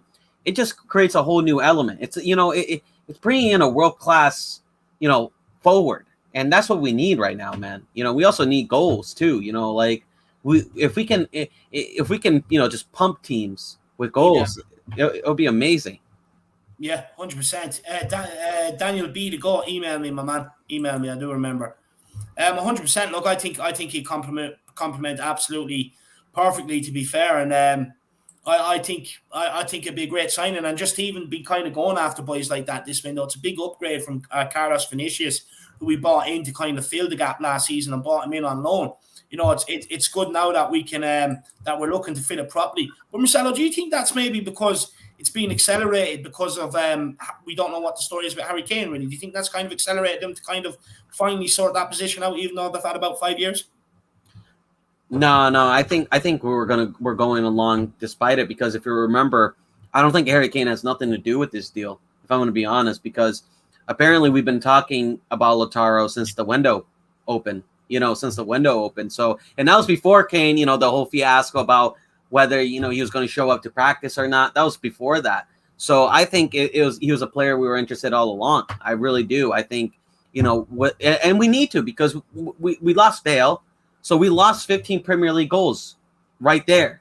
Yeah. You know, and we need to recover. And Lautaro, you know, Son, Kane, and let's see Dele Alli coming back. Man, we can be firing, baby. We can be having some ammunition. Yeah, look, teams are definitely going to fear us 100%. I'm really excited. I'm really looking forward. Look, even if we don't get the deal done, at least we've been in there and out. But what I'll move on to next, it's very clear that we are looking for a striker this window anyway. But just quickly, a couple of bit of housekeeping to get to. Will Stewart, THFC rants, what will you do when Spurs becomes Argentina? Well, I'll be honest with you, I like the South American mentality. You know, the Argentinian players we've always, the least thing you can say about them is they've always had the passion and desire and the fight for the badge. So in that aspect, I'd be looking forward to it. I don't want the whole Argentinian team, obviously. But I don't mind. Marcelo, I presume this is more aimed towards you, though. Listen, look, I don't mind it. You know, Argentina has some really quality players at this point, you know, and when I put this shirt on, I'm Spurs, you know, and when they put on that shirt, they're Spurs. So as far as I'm concerned, I don't care where they come from, as long as they, you know, they play like it. And listen, I do, you know, there is rivalry, and I love beating Argentina, and I love, you know, just giving them, you know, the biggest stick ever. But I also do like Argentinians. I think, you know, they really understand what football is all about. I can't lie about that. What's the story? He says you don't say no to Paratici, you end up swimming with the fishes. Absolutely. I love it. Let's welcome Talking Tottenham TV. Appreciate that. Who else have we got here? Thomas James Smith says Nuno and Poch are very different. Hope he does very well, but Poch was different class. Wish we gave him the rebuild, but he will be back. Mark my words. 100%. Couldn't agree more. Dusty Tones, any thoughts on Adama Traore option? I don't want to. We have a similar player here right now in Bergwijn, if I'm honest. That's my opinion. I don't want him, Marcelo. Nah. No, there you are, Dusty Tones. No Adama Traore, my man. Look, I just think because it's too similar to Stevie B. You know, in terms of like the similar pace, power, end product, you kind of question a little bit. But we don't need any more players like that, to be honest with you. I just don't think Adama Traore would be a good option. And plus, I don't think it will happen. I definitely don't think Wolves are going to sell one of their best assets to Tottenham, especially since Nuno has come. And the Yankee Itch show says, please bring Adama, #Adama Army. No, look, each to their own. I don't want him to come to Tottenham. I don't, but look, each to their own. If that's what you want, you know, at Spurs official and get them to get the job done. Thank you for the support, my man. He's a rugby player. He's not a footballer. You know, yeah, he'd be good on the wing for a rugby player to score tries. All right, guys, 417 watching right now. Make sure you do smash that like button. Make sure you do smash that subscribe button. And look, keep getting them super chats in. Look, I know not everybody can. I will get everybody's comment up on screen as promised. I know not everyone's in a situation to do it. You know, but feel free to help support the channel and get the super chats in, your thoughts, opinions, and questions. Look, Marcelo, reports are, like I was saying, that Nuno is looking for a second striker, to be honest with you, because he is kind of looking to have the option to play two up front. But if not Lautaro Martinez, Marcelo, another player we're heavily linked with here is, let me find it. Where have I gone? Is Dusan Vlahovic, from Fiorentina, the Serbian forward. He's 21 years old. He also has 2 years left on his contract, which kind of gives us a bit of a room to negotiate as long as he doesn't sign a new contract. He played 37 games last year, Marcelo, with 21 goals and 3 assists.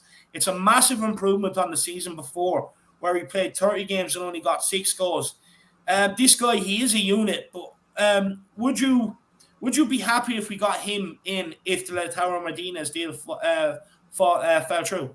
Oh, absolutely, 100%. I mean, you know. And by the way, I want to big up for the stats in the comments, by the way. Yeah, he's, you know, I mean, that amount of goals, you know, you can't overlook.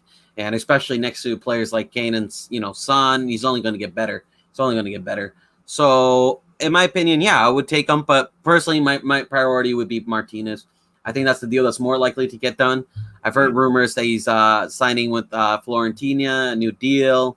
And also, I just rate Martinez more. You know, I don't know if he's a better goal scorer than Vlahovic, but he's a more complete footballer. And he also adds more, like, he adds better hold-up play. He adds, you know, more assist, creativity, pace, and, you know, he still will bag you the goals. So I think he just, you know, Lautaro, just, for me, man, it's Lautaro. Get him in. Get him in.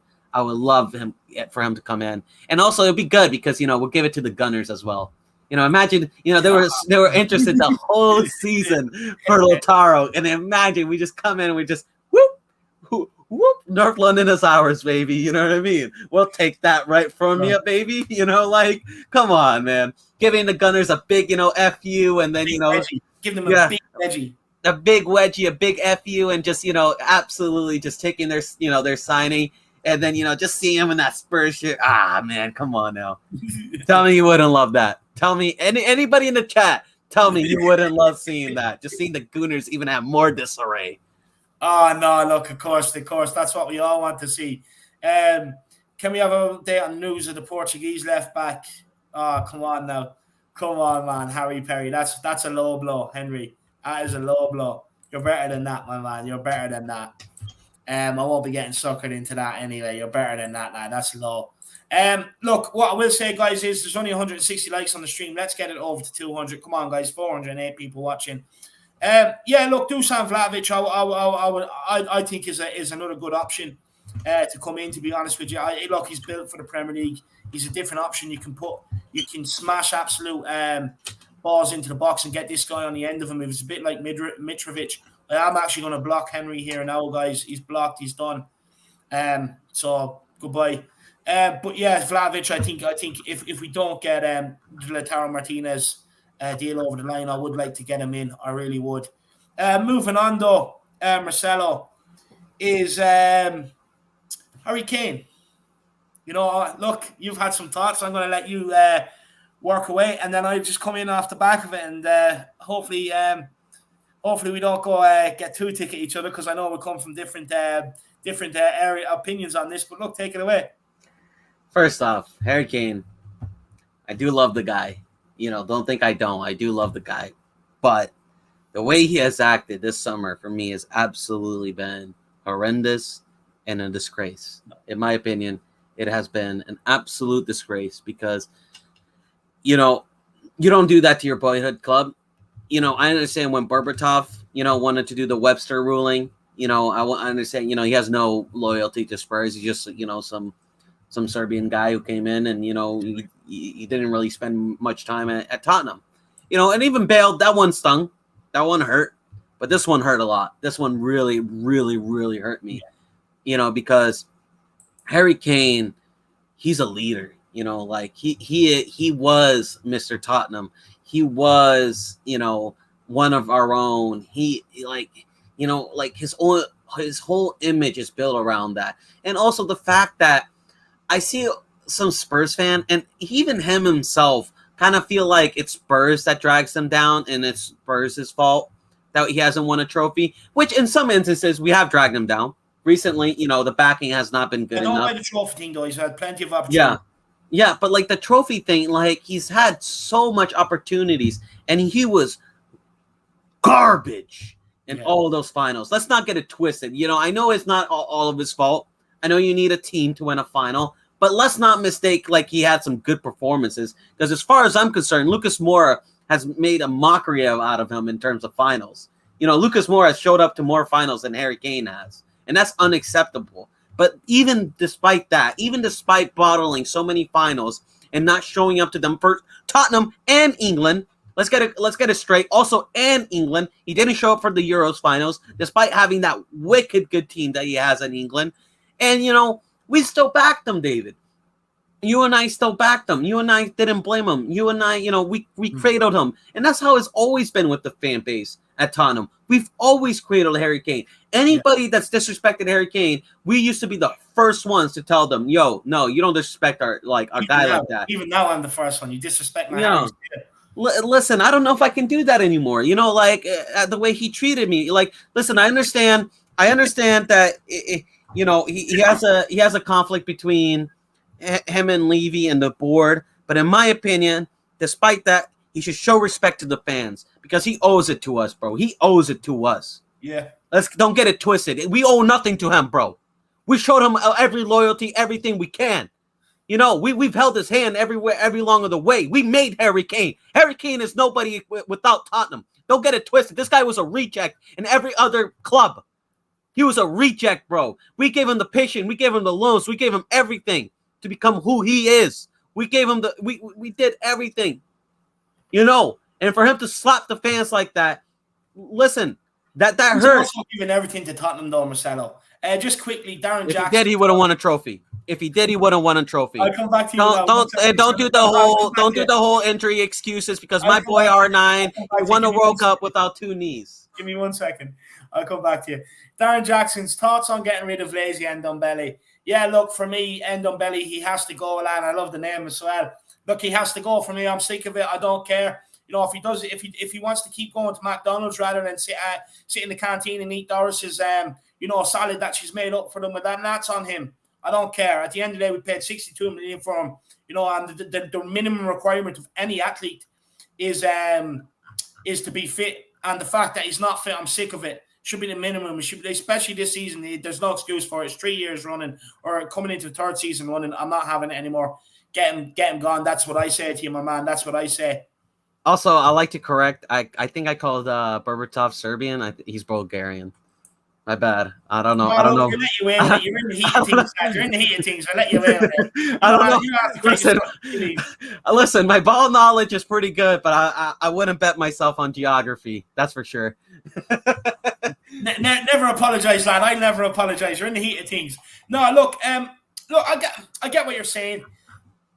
Look, obviously, without Tottenham, there's no Harry Kane, but you have to give Harry Kane credit for what he's done. And we have. No, but we have. All the effort he's put in. No, I get it. Like, but I just think the whole snake thing is not from you, but like from loads of people I've seen on social media. I think it's too harsh. I do think that maybe they just love him that much that they've been really, really hurt by the situation, and that they're just letting their anger out, and that, you know, after a week or two, you know, sanity will prevail, and they will realize like he's not what they're making him out to be honest. Look, I never condone any youngster to ever miss training. You know, no matter how unhappy you are, at the end of the day, I don't condone it. I do think that's wrong. Do I understand where he's coming from? I do. Look, he's made quotes numerous of times. If Tottenham are progressing in the right way, I have no problem being here. Look, don't get me wrong. I don't like hearing a player coming out and saying that. I don't. But at the end of the day, look, he's a world-class player, and if he wants to leave Tottenham to win things, I can understand it. Not that I ever wanted to come, but look, I am disappointed that, you know, it's a no-show. Some people are saying that, you know, he was actually due back. I don't know what to make of it, because to be honest with you, I come from the opinion, I believe two people in the situation, the player and the club. We've heard only one, and that's the player. The club haven't come out with a statement. I'll be honest with you, I don't agree. I'm not taking what Fraud Sports have been saying, because they've been trying to engineer a move for Harry Kane for the last 2-3 seasons.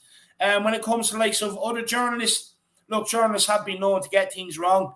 You know, Fonseca was supposed to be a new manager. That didn't happen. You know, they have been known to get a few things wrong. So I only go on what the club and Harry Kane has to say, and Harry Kane's the only one that spoke up on the situation. Look, but has he? It took too long for me, David. You know, like he should have, like, you see. Doesn't put out a statement on our timeline, though, Marcelo. But he does. He should. In a situation like this, he should. He owes it to us. Don't get it twisted. We don't like. No, I get what you're saying. He owes it to us to explain himself. The thing is, fans asked for a statement.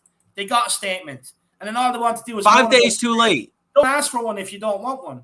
But look, my issue with Kane right now is all this uncertainty. Like, you can't, like, look, I'm not going to call him a snake. I'm not going to call him a Judas. I think that's a little bit too far. But I think what he is doing is a bit of a snake move. It is a move that a snake would do, you know. And because, in my opinion, look, the club is at disarray right now. We are at disarray. Like, you know, we're in a situation where, you know, this guy has played injured. He's over 200 goals for Tottenham Hotspur. I get it. You can't say it's snaky. He could have left long before now if he wanted to. No, he should have put it in his contract if he wanted an out, right? It should be in his contract. His brother's too dumb to be realising that. He's too dumb hitting on birds at the ground rather than using the name, rather than, you know, putting the stuff in the contract. But, like, the thing is, he's over 200 goals for Tottenham. He's played injured, this guy. He's given his all for this club. No one can deny that. I can't deny, and I won't deny it. Every time he's worn the badge, he's played his heart out. You know, there was never a season that ended where I said, you know what, Kane could have given more. No, he gives it his all. He's a true professional. And that's why this hurts. That's why this hurt me, and it was so shocking. But in my opinion, what the issue is right now is it's not about him wanting to go. I already told you, David, if he has any ambition, he should go. He probably should go to, like, City. He should win some trophies. I don't have a problem with him going. Is this this lack of clarity with the club and his indecision that has me like annoyed. You know, he's just like at one moment he's like, oh, I'm not gonna go to training, right? And then the other moment it's like, all right, I'm gonna go back to training. We're gonna talk about my contract. We're gonna do this, and it's just like, man, just make up your fucking mind already, because we're in free fall here, David, and we're a couple of signings from being back to top 4 and being a club again. But we're also, you know, a couple of, you know, moments, you know, if Kane leaves and we don't have enough time to replace him, you know, that could screw up our whole rebuild. You know, I agree. So he has to come out and just tell the fans and just face the music. Listen, some people are not going to be happy that he wants to leave, right?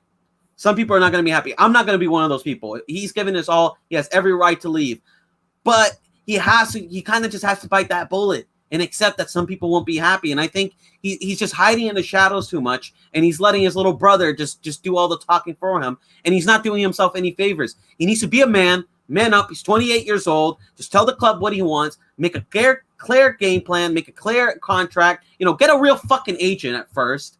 You know, just get a real fucking agent first of all. And, you know, fucking stop playing this little ditty daddle, you know, oh, I'm going to stay, I'm going to go, because it's not doing us any favor. Because we need a game plan with this rebuild. And we got to know whether this game plan will involve Kane or not. No, look, do you know what? I actually agree with that. I would like to know. What I will say, and I just want to say this to people that are just like, oh, look, he doesn't want to be here, get him gone. It's not as easy as that, right? Because the thing is, you have to replace his goals and assists. So you're looking at bringing in 2 strikers.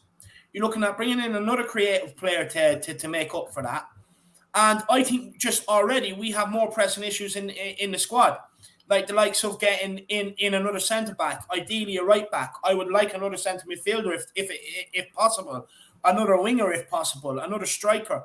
So I think there's too many pressing issues right now just to say, oh, fuck that, get Kane gone, he doesn't want to be here. I think we're better off trying to fix the defensive positions this summer transfer window. Then, you know, get one more season out, man. I'm of the opinion he's not going to down tools. There's a World Cup right around the corner. He's not going to want to be dropped for that. So he's going to want to, you know, be at his best and his sharpest going into the World Cup. He got to a European Championship final. He's not going to throw a World Cup under. Let's be honest, England probably have a chance going into World Cup. No, they don't. Well, yeah, because you have Brazil. But, like, you know, they will be talked about. What I meant is they will be talked about as being in there around, look, potentially winning it. They probably, yeah. But, like, the thing is, so he's not going to down tools. My opinion is you keep him for one more season. Look, if he doesn't want to be here, get him gone then. Sell him at the end of next season, the start of the summer transfer window. You get your players in before preseason starts so that Nuno can work with them. And, you know, he can have a plan with them going forward. I think that's what we should do. I think when you take yourself out of the immediate situation, I think personally that's the most sensible way to go about it without really damaging yourself.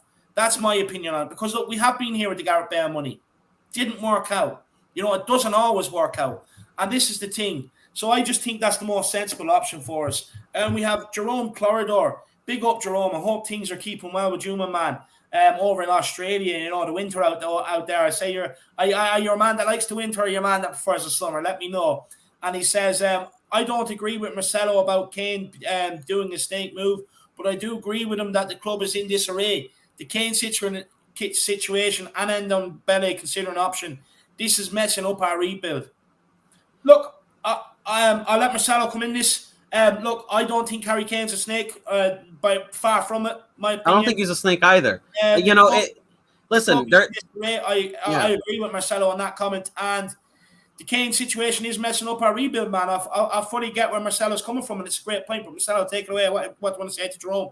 I don't think Kane is a snake. When I say he's a snake move, it's just that, you know, he's acting like a snake. I don't think he's a snake. I think he's a top guy. I think he is a professional. But, you know, there's people that are nice that sometimes act like dicks. Doesn't mean that they're dicks. No. But, you know, I think it is a snake move because, in my opinion, you know, we're at a disarray. This is a moment where, you know, we need guys like Kane to, you know, be decisive, to, you know, tell us and be real and be upfront. This is not a moment where we need, you know, indecision making and drama. This is not a moment that we need that. Yeah, so him doing that really hurts the club. And, I feel like you got to do like Jack Grealish. Get a proper agent. Get a proper release clause, right, in your contract. Get a proper contract, first of all. And, just go to training. Let it be known your true intentions with the club and work it in. Because look at that. Aston Villa were able to get Leon Bailey, Danny Ings, and Buendia because Jack Grealish was transparent with them. They already have a replacement for Jack Grealish before Jack Grealish was even sold because he was transparent with them. So like I don't mind Kane leaving. He's been carrying us for over years. He's been putting us in his backpack, and him and Son have been our two most outstanding players. And listen, they deserve to win trophies. Both of them, both Son and Kane. They deserve silverware. And if they have to go, they can. And Levy has been a major problem. He hasn't been matching Kane's ambition. I totally understand that. But you gotta when it's your boyhood club and we're at our worst moment in years, because let's not fool ourselves here, David. The only reason Kane is doing this is because we are at such a shit situation. And for me, that really shows kind of what type of person you are, because when under Pochettino, we didn't win any trophies, but it looked like we're going to win trophies. Almost every Spurs fan said, listen, there's something special going on with Pochettino. And Kane thought something special was going to happen with Pochettino. And I think when Mourinho came in, we were almost certain that Kane was, that we're going to win a trophy or two. But that just didn't happen. And as soon as, this is a moment where it doesn't look like we're going to get top four, doesn't look like we're going to get trophies, he's doing these behaviors. And for me, I don't like that. This is where you be real. This is where you show your leadership to the club. No, look, I fully get where you're coming from, and I would agree with you. But as well, look, some people would say that he's probably earned the right to get his move. I know some people were saying it last season that he's earned his, if he wants out, let him out. In fact, a lot of fans on social media, if Kane wants to go, let him go. And I'm sitting there, I'm like, are you mad?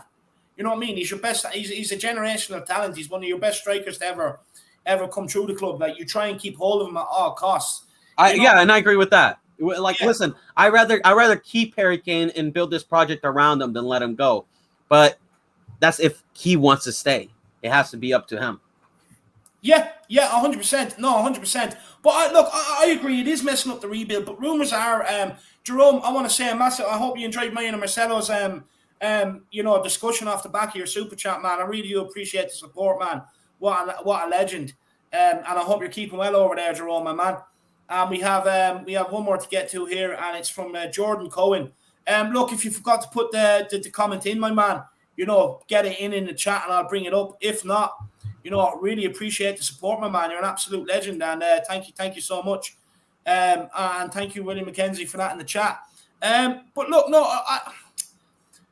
I agree with you. Like, it is messing up the rebuild, but reports, Marcelo, is now, and this is what I've been told. This is what I know a few other people have been told, that potentially in the works, and I did see this banded about today somewhere as well, that potentially there could be a new contract in the line for Harry Kane, Marcelo, and that but in this contract he will get a pay rise, but he will also there will be a clause put in, so if there's a certain price met, he then he can leave Tottenham. What do you make on that? Do you think it's just still leaves us in the same situation? Is he sticking around for a rebuild, or do you think it's kind of like he's sticking around, like he is going to give it his all for at least one more year anyway? What's your opinions on that? Listen, I don't think Kane is going to down tool. I don't think that he's that type of player. I don't think he would. If he would, then I would call him a snake. But I don't think he's going to down tool. I think he is going to stay for another year, and I think the new contract is to put in that clause. And look, listen, we're willing to let him go, but this is also this is not our fault. This is not. Listen, I'm hearing a lot of Daniel Levy, and listen, it is our fault it is Daniel Levy's fault that we are in this situation. I would 110 and 20% agree with you on that. But it is not Levy's fault that City is willing to match Harry Kane's price tag. There's nothing Levy can do. And we can't sell Harry Kane for 80 million. Levy should never have allowed to get to the situation. He should have had players. Yeah. That's the only thing he can do. Yeah, absolutely. Price, there's nothing he can do. Yeah, absolutely. And I agree. We should have never been in the situation that's 120% Levy's fault. But there is nothing he can do about this Harry Kane, about City not wanting to match the price. He is absolutely worth 150 million and more. Daniel Levy is absolutely right about that. We cannot let Harry Kane go for anything less than 150 million. That would be an absolute disgrace. And second off, you know, like what are we supposed to do? Like what is he supposed to do? He's supposed to sell Harry Kane for 80 million? No, like, and Kane should know that. Kane should know that. He said it himself in the Amazon documentary. It's not as simple as, you know, oh, I want to go. It's like you got to match the price. Yeah. He said that about Eriksen. If you go back to the documentary, he said that about Eriksen. Yeah. So, in my opinion, get this new contract, put on that release clause, right? So it guarantees us the money if City ever does come, and keep him for one more year. And hopefully we get Champions League football and he's willing to stay. If we get Champions League football and a trophy, I think he'll stay. Because I truly do believe this. I know some people won't, but I truly believe this. I think winning a trophy at Tottenham will mean much more to him than winning a trophy at City. Oh, 100%. Look, it could be a case where he's in the Gerrard situation where, you know, Gerrard got to the point of talking with Chelsea at the time back in the day. And it was kind of like, that's what it came down to. It was like, well, if I won something with Liverpool, it means more to me than picking up any trophy with Chelsea. And hopefully Harry Kane does come to that realization. That's a great point, Marcelo. Hopefully that it does mean more. Darren Jackson says, I love Kane, but let's get rid of him and rebuild. Yeah, I get what you're saying, man. But like I was saying, it's why would you want to get rid of your top scorer? You know, your highest assist player from last season. You know, the fact that he links up incredibly well with Heung-min Son. We have hopefully getting a Lautaro Martinez or a Vlahovic in to link up too. Lucas Moura is balling. I don't get why you'd want to get rid of Harry Kane right now. I really don't. I get it. If your opinion, you just want to be here, sell him. I'm of that opinion on some players, but I think we should be of that opinion on a lot of the players that are kind of like either they're past it or they're just not giving it for the club. That's my opinion. With the likes of Harry Kane, I get it if he doesn't want to be here, but it's a bit different because he's your star player. He's a generational talent. A lot of fans, I believe, will actually be up in arms if we do sell him. You know, and especially if we don't send the money right. I just think we have little left in the window to replace him. 3-4 weeks, clubs know you have the money to spend. You're going to hike the prices up for players you want in. So for me, you don't sell him right now. You keep him until next season, and then you can look at it again. But look, like I said, Darren, there's a contract supposedly on being offered, you know, with improved wages and a release clause. So we'll wait and see if that happens. Jordan Cohen, I don't see any more comments in the chat, so I presume it was a donation. I really appreciate that, man. And Jerome, I just have to click with me, man. Jerome Collidor, big up Guguma. Is in severe lockdown right now, my man. So I hope things are well. And even if you just want anyone to chat to, man, email me or at me on Twitter. It's all below underneath this video. Guguma says, great discussion, David and Marcelo. Really enjoying the stream. Guguma, thank you very much. I really do appreciate it, and I hope you're enjoying yourself. You know, I hope you're enjoying life. And thank you very much. It's nice to see that people are enjoying it, and that you know, that we don't just do it for nothing. The comments are absolutely mad as well, which is absolutely brilliant. You know, so thank you for the support, Guguma. Do you want to say a thank you, Marcelo? No, yeah. Thank you so much, Guguma. I appreciate you. Appreciate your support. I see you almost every stream. Yeah, you're a legend. And listen, I appreciate all your support. You know, whether you love me or hate me, I just love the support. You know, I can tell you, it's a lot more love than hate, Marcelo. I can tell you that. And this is what Jordan. But the one thing that is disappointing is that we're yet to reach 200 likes. I want listen. Look at here. Listen here. If you want Lautaro Martinez, you want all these players to come in, you want Don Paratici to do his magic. I need to go back and I need to see that 200 like right now. I want you to smash it like we smashed Arsenal yesterday. I want you to just absolutely obliterate that like button. Come on. It doesn't take any seconds. Listen, if you want to do a super chat, that's fine, but at least like, and, you know, get the community up, get the Harris Army growing, get the Samba soldiers moving. And, you know, we're going to be in for a thrilling season. So smash that like button. Come on, you Spurs. Oh, people are saying we got to 200 now. Cheers, Marcelo. Appreciate it. Just a bit of housekeeping to get to, but absolute legend, Marcelo. People clearly listen to you. This is what Jordan Cohen was supposed to say in his super chat. We've been a mess because we didn't have a real football person running it. We had a businessman. How do we convince Kane and others that it has changed with Paratici on board? Look, what I think the only way of convincing is putting your money where your mouth is and getting the players in the door, but players of quality. What do you think, Marcelo? No, look, listen. It's like you said, David. You said this a lot of times. Real businessmen, they don't actually talk about, oh, how much money I saved this year, or oh, I saved this amount of money. They talk about what they have.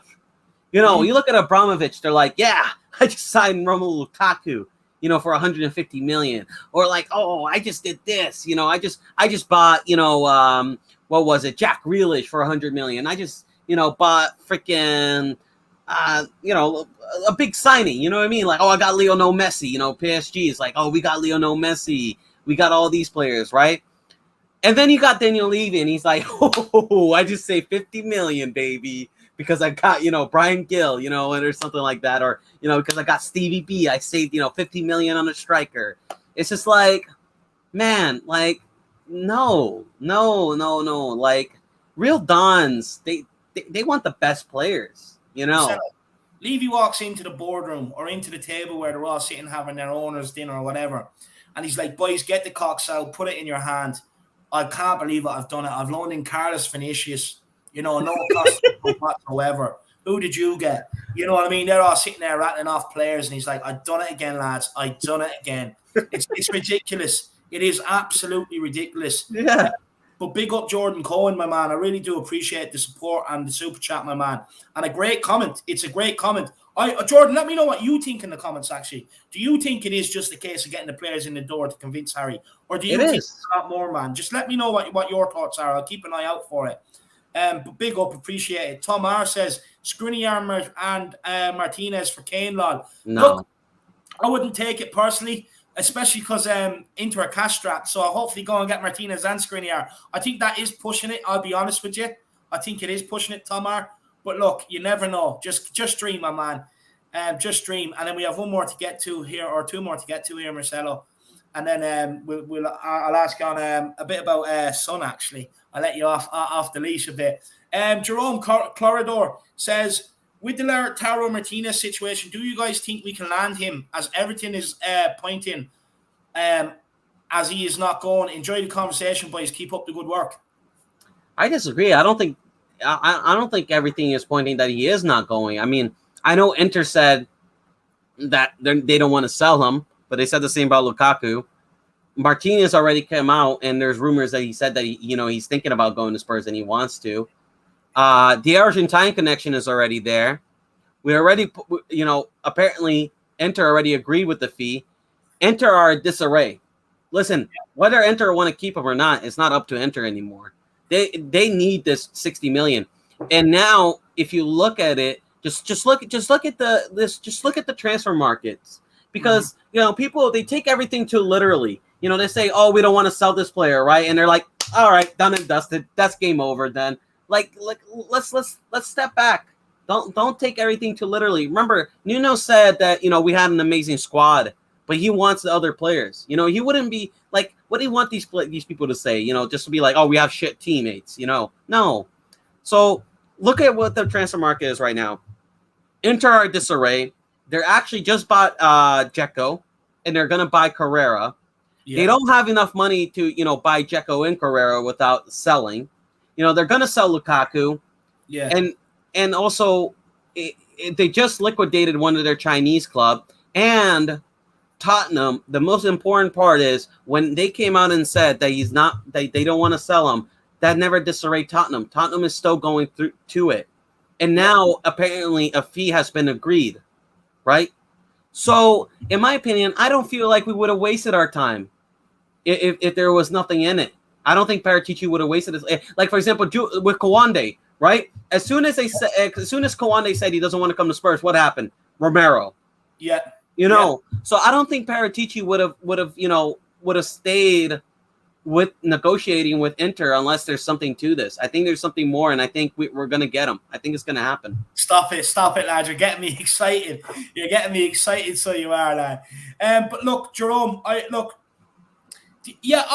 2 years left on his contract. If he doesn't sign a new contract with Inter, there's every chance we can get him, and we might be able to force Inter's hand if the money's right. Because, look, if not, and the contract situation with the guy rambles on another year, honestly, they're going to have to sell him for a lot less next season with 1 year rolling on his contract after that. So I do believe there is a good chance we can't get him, providing, look, no other big clubs come in and take him out of our grasps.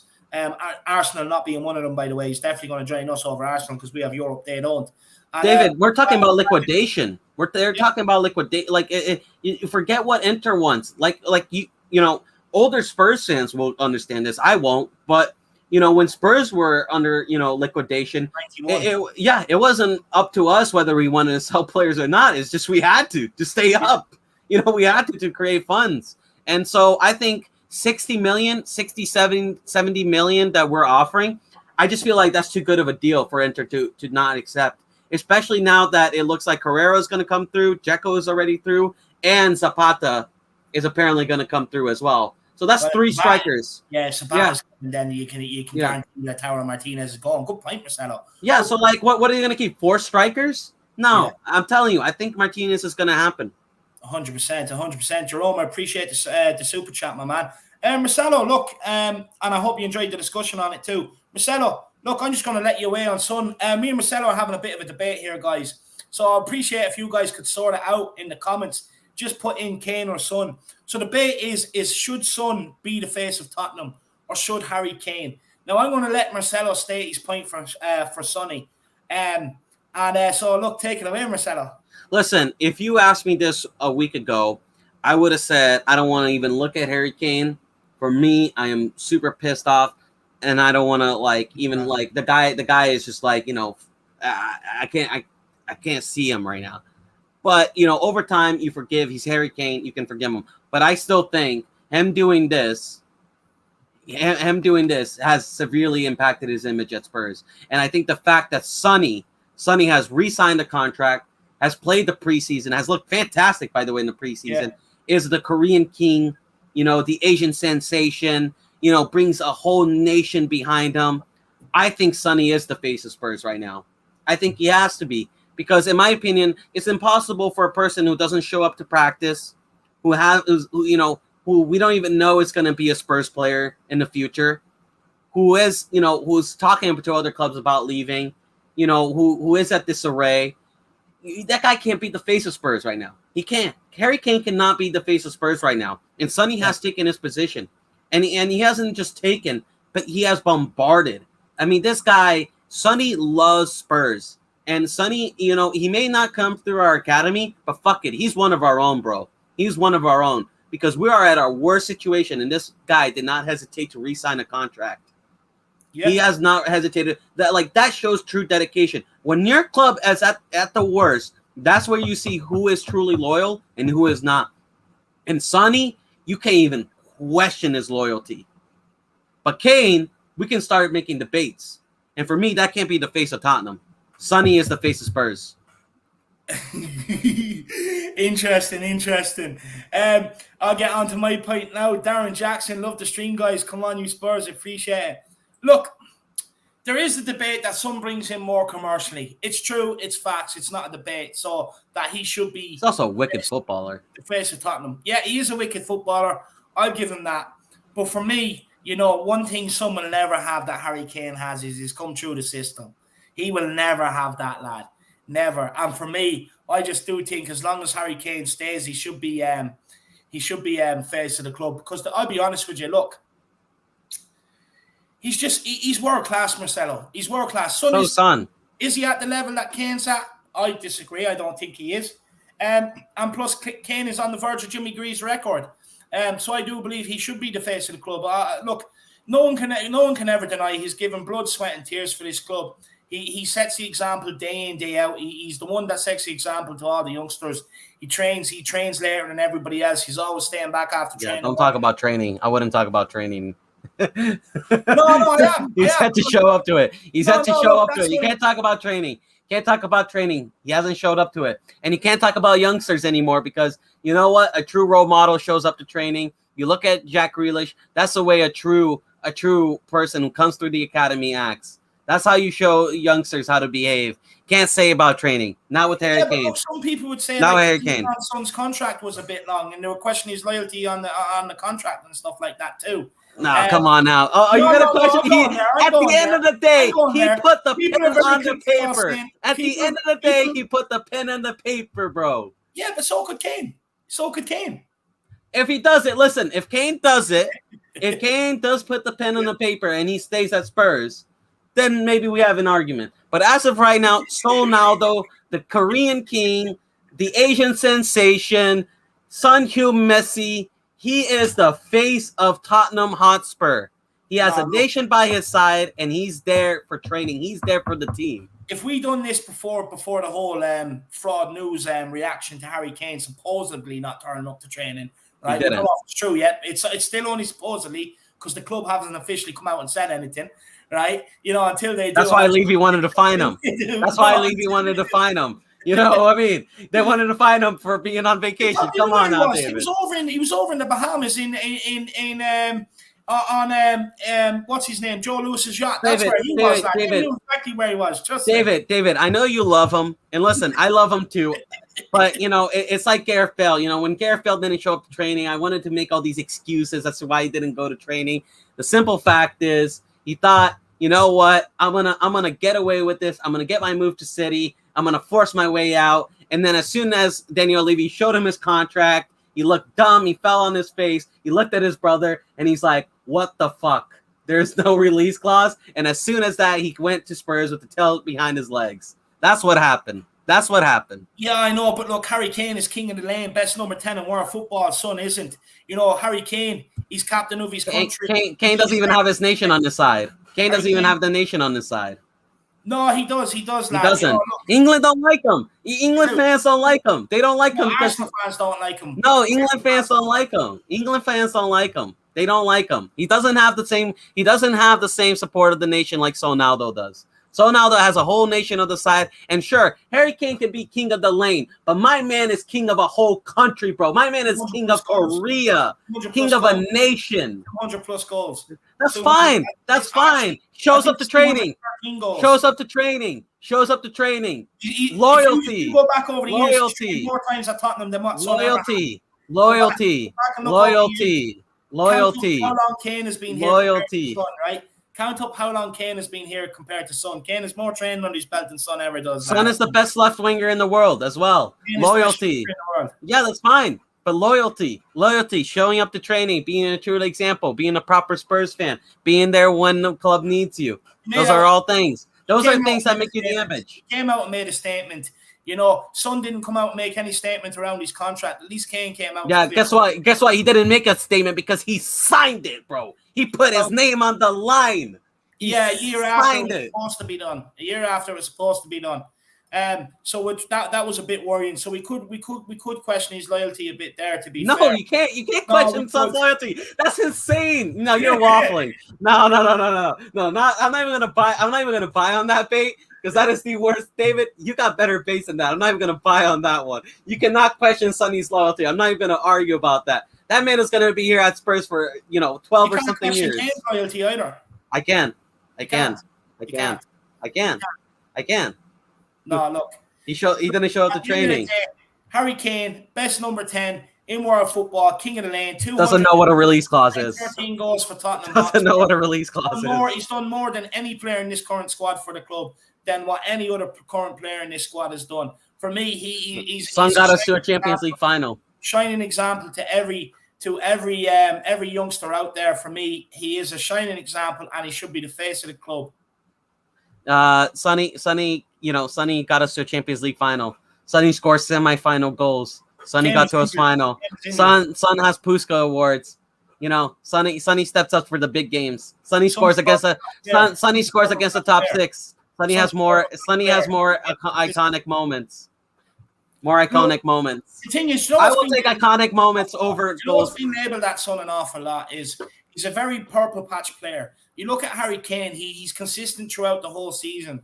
Son does his in patches, and that's a bit concerning because there's times where you're looking, you're like, we need creativity. Where are you, Son? And he's like, oh, well, I'm in the middle of my my brown patch at the minute. You have to wait till I get to the purple patch. Whereas you look at Harry Kane, and he bottles finals. He just steps up and gets the goals. Can't even win a trophy with England. Sonny won something with South Korea. Let that sink in.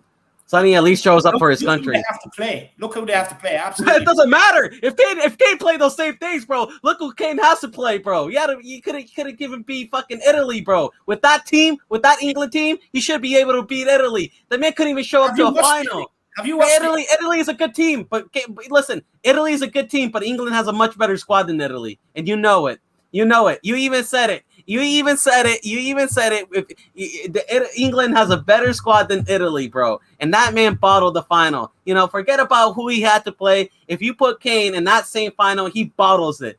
My boy Sonaldo, he shows up for the big games. He has that big iconic moment, the UCL, while Kane was in the sidelines. Sonny said, you know what? I'm taking this place to glory. And then guess what? Pochettino had to ruin it by putting that man in that final. Had to ruin it, bro. So how many chances did Son miss in that final? Big chances. At least he created chances, bro. At least he showed up. At least he showed up. What did Kane do in that final? Realistically, he done just as much as Harry Kane. No, he didn't. Harry Kane has 0 shots on target in a final. And Finals. Son should have had a goal or 2 in the final. So it's a bit 50-50 whether he shows up on the big occasions or not. He does show up more than Kane in the big occasions. He has more goals against the top 6. He has more goals against the top 6. He has more goals in semifinals. He has better performances in finals. He has more goals in knockout games. He does show up more in the bigger games than Harry Kane. It's fact. It's not. Kane doesn't show up in the big games. You're turning into Will Stewart now, using all the stats. Your eyes don't lie to you. The things that Harry Kane brings in the big games, lad, it's different. He holds up the ball. He brings players into play. He assists goals. He scores goals. Son doesn't hold up the ball and bring players into play. He can't do it. That's why we're always looking for the ball in behind with him. Harry Kane can also go in behind. Harry Kane can strike a ball from 30, 40 yards if he has to. You're turning into Will Stewart. You're turning into Will Stewart. It's not just stats. He looks sluggish in the final. He looks slow. He couldn't pass the ball. Okay, my boy R9 didn't have 2 knees, bro, and he won a World Cup final. Come on now. No. I don't want to hear it. R9 is one of the best strikers ever to grace the game. Oh yeah, he is. He is the best ever. That's different. You can't buy the skill that guy had. Well, listen, just a couple of super chats to get to. Dusty Tones, what's the most positive news going into this season? I would say that we're pressing and playing attacking football, and we bet Arsenal. What more do you want, Dusty Tones? I appreciate the super chat, my man. Joe says, can I have both of you starting 11 for City, and where do you think we need to strengthen? I still think we're short at right back, centre back, right wing, playmaker, and striker. Quickly, I'll give you my starting 11. It would be, I would put Galini in goals. I'll be honest with you. I would put Galini in goals. All depends how sharp and how fit Lloris is, actually, to be honest with you. Right back, I would actually play Tanganga if fit. Centre back, I would play Sanchez and Romero. Left back would be Reguilon. Centre midfield would be Hojbjerg and Skip. And Dele Alli. Out left. Well, it all depends. I actually don't think Kane will start. I think he'll come off the bench. So I think someone will be up top. Lucas out right and Bergwijn out left. And where do I think we need to strengthen the most? Me personally, I think right back and centre back. Marcelo, you're starting 11, and where do you think we should strengthen? I would go for 3 at the back. I don't think Romero's going to play. I think he has a knock. I believe so. There's rumors he might be back. I hope. But as of right now, I know he has a knock. So in my opinion, he's not playing. So I think we're going to have to go 3 at the back. We're going to have to go with Sanchez, Dyer, and that's for sure. And Rodon, which isn't the most inspiring back line, but I think we're gonna have to go with those 3 just to shore up the defense. I think we're gonna have to go with Reguilon and Tanganga as the wing backs. I would put a midfield duo of, and you're gonna get surprised by this, but I'll put the midfield duo of Hojbjerg and Oliver Skip. Yeah. And then the front 3 of Son, Kane, and Stevie B, maybe. Or maybe play Son and Kane up front and put, Dele Alli in the midfield. Yeah. One of those 2. I would actually prefer Dele Alli in the midfield with Hojbjerg and Skip, and then, Son and Kane, just 2 up front. Yeah. No problem. I really appreciate the super chat, my man, Jay, and hopefully you enjoyed our answers. Jerome Cloridor says, I am saying Sonny too, just to prove those stupid pundits wrong that Sonny has given up by signing a new contract with Spurs. Yeah, fair point. Look, I still believe Harry Kane. Nothing will ever look. The only way that'll change my mind if he leaves or he shits on the badge or something like that. That's when that would change my mind. But I can see where you're coming from, my man. And Marcelo, he says Sonny. No, look, Sonny. Like I think for me, Sonny is Spurs through and through. As far as I'm concerned, the fact that he has signed a new contract at this stage of where we're at shows that he's one of our own. You know, whether he came from the academy or not, he's one of our own. He bleeds Tottenham, and he's going to be a legend. He never fully be one of our own, will he? No, he is. Only Kane and stuff. No, he's fully one of our own. Kane and Harry. You know, listen. It's like you know, it's like being like. But okay, then as far as you're concerned, then Sol Campbell is one of our own because he came through our academy. You know, look, he's a traitor, lad. He done the ultimate. No. I'm not saying Kane is like, you know, but just because you don't come through an academy doesn't mean you can't be one of our own. For me, Sonny is one of our own because you know the guy bleeds Tottenham. He has every right to leave. You know, he has. You know, you can't question that loyalty, man. He's one of our own. You know, and his love is unmatched.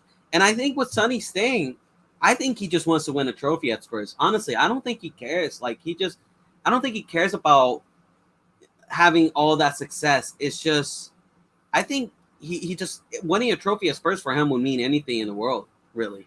I think it just means that much to him. Yeah. No, that's a fair point. And Jerome Corridor, I hope you enjoyed Marcelo's views on it, man. And yeah, look, I see you're saying Sonny, but I'll always stick with Harry Kane, and I'll always stick with Harry Kane. And Tom R says, David, one king in the lane, which is Ledley. Kane is Prince Harry, face of THFC, son. Dare you to do a poll on your Twitter, Kane or Son? Yeah, no, I'll do it when all this Harry Kane situation dies down. That's when I'll do it, and he comes back and he scores the goals.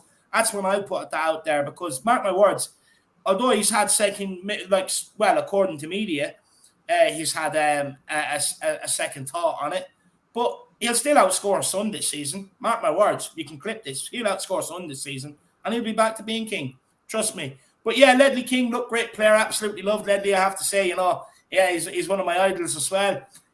But for me, Kane is king of the lane while he's scoring the goals, lad. And Kane is still the face of THFC. Don't you worry about that, my man. But Tom R, once Kane comes back and starts scoring goals, then I'll put the ball out. There's no point in doing it now because there's too many people that are angry and not thinking clearly, Tom. You know what I mean, lad. No, I appreciate the super chat, lad. Really appreciate it. No, I've forgiven Kane. Listen, I just don't at this point. I've forgiven them for missing practice. It's just like it is what it is. But like, I don't know. Like for me, I just don't like I just want him to be up front and just make his decision already, because I think it's the indecision that's hurting us. I just want to comment here to Rob. Rob, there's no point in coming in off. You have to listen to the whole thing before you put in a comment, my man. You know, I know obviously it's Kane's job to score goals, but if you listen to the whole comment, don't just put. Listen. No, I'm just saying, don't take part of the comment and use it to manipulate your point. Take the whole comment if you're going to make a fair point, Rob. And by the way, Liverpool are shit. Yeah, no, listen. He said we're going to finish outside the top 10. Obviously, you haven't seen Liverpool's preseason team. Looks like you already lost Robertson. The injuries is probably going to pile up again. You got an aging squad. Your preseason has been pretty shit. Okay, you beat that, Spanish team that nobody knows about. Congratulations. Welcome back to the Premier League. And, listen, we got a young, fresh squad. You got an aging squad. So, have fun with that. What does he say? Calling it now, either you lot or the everything will finish outside top 10. No, Rob, not happening. Honestly, Rob, you need to go back to sleep, lad. You need to go back to sleep. I think. No, he can't. He can't. He finally won. He finally won his first preseason game. He can't. He's too excited. He's too excited. Liverpool has been dog shit all preseason. They've been getting beat by beat 4-0 by fucking clubs that I never even heard about. They finally got a win. So he can't go to sleep. And just quickly before I do get to the super chats, there again, you're only taking a part of what I said. If you're going to listen if you're going to listen in and listen to the whole statement correctly, quote me fully. I said, that I would put out the Twitter poll once Kane starts scoring, because he will outscore outscore Son this season. So take the full thing into context if you're going to quote me, not just one little line. It's not right. Lazy 8 says, I know it's banter, but I hate this debate. I love them both. They love each other. We all love you too. Let's move on. No, look, that's a fair point. Look, neither of us like having it, but look, Marcelo's favourite player is Son. My favourite player is Kane. You know, so that's why we do have these constant back and forths.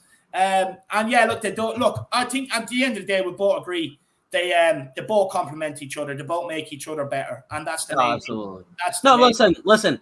You know, I think sometimes people tend to like let Kane overshadow Son a bit too much. I think they're both just as equally important to the team. And I think, we should be building our rebuild around both of them. I think both of them are irreplaceable. And I see some people say, oh, but Son, fell off second season. He didn't really, he didn't really fall off second half of the season. His goal and assist was still on. And look, we need both of them. We need both of them. Like, if it's up to me, I'll build around both of them. Yeah, 100%. And Aglaya telling Robbie to go to sleep as well. She says, bye, Rob, go to sleep. Love it, Ellie. Jerome Corridor says, 100% Sonny is one of our own. He's the only one that would cry or gets angry when we lose. Kane is from our academy, but I feel Sonny is more invested in the club than Kane. Yeah, look, that's a fair point, I have to say. That is a fair point. Look, you could see Son's disappointment at the Carabao Cup final. I'll give him that. He was crying, but maybe Harry Kane just holds his emotions better. I wouldn't be reading too much into that, because, look, I know people that cry easy, and I know people that very, very rarely ever cry. Some people hold their emotions better, but they're just as pissed off about not winning something. But that's a fair point, Jerome. What do you think, Marcelo? I think, as far as emotion-wise, I think Kane just gets as pissed off when we, lose, and gets as happy when we win. It's just, like you said, people display emotion differently. But I think in terms of investment in the club, I don't think that's even a question. I think Son is way more invested than Kane. Otherwise, we wouldn't be having this debate whether Kane is going to go or not. I just think that's just fact. You can't really debate that. Sonny already signed a contract. He's already said he wants to play for Tottenham until how long he can. And I believe him, or else he wouldn't have signed the contract. So, and then with Kane, this thing going on, whether he's going to go or he's going to stay, I think, Sonny is more invested at Spurs than Kane. You have to agree. No, but you have to agree. I don't think so. I think that's harsh. Really? But okay. If someone was at the club for as long as Kane, do you think someone would be thinking differently? I think so. I don't think you would. Situation.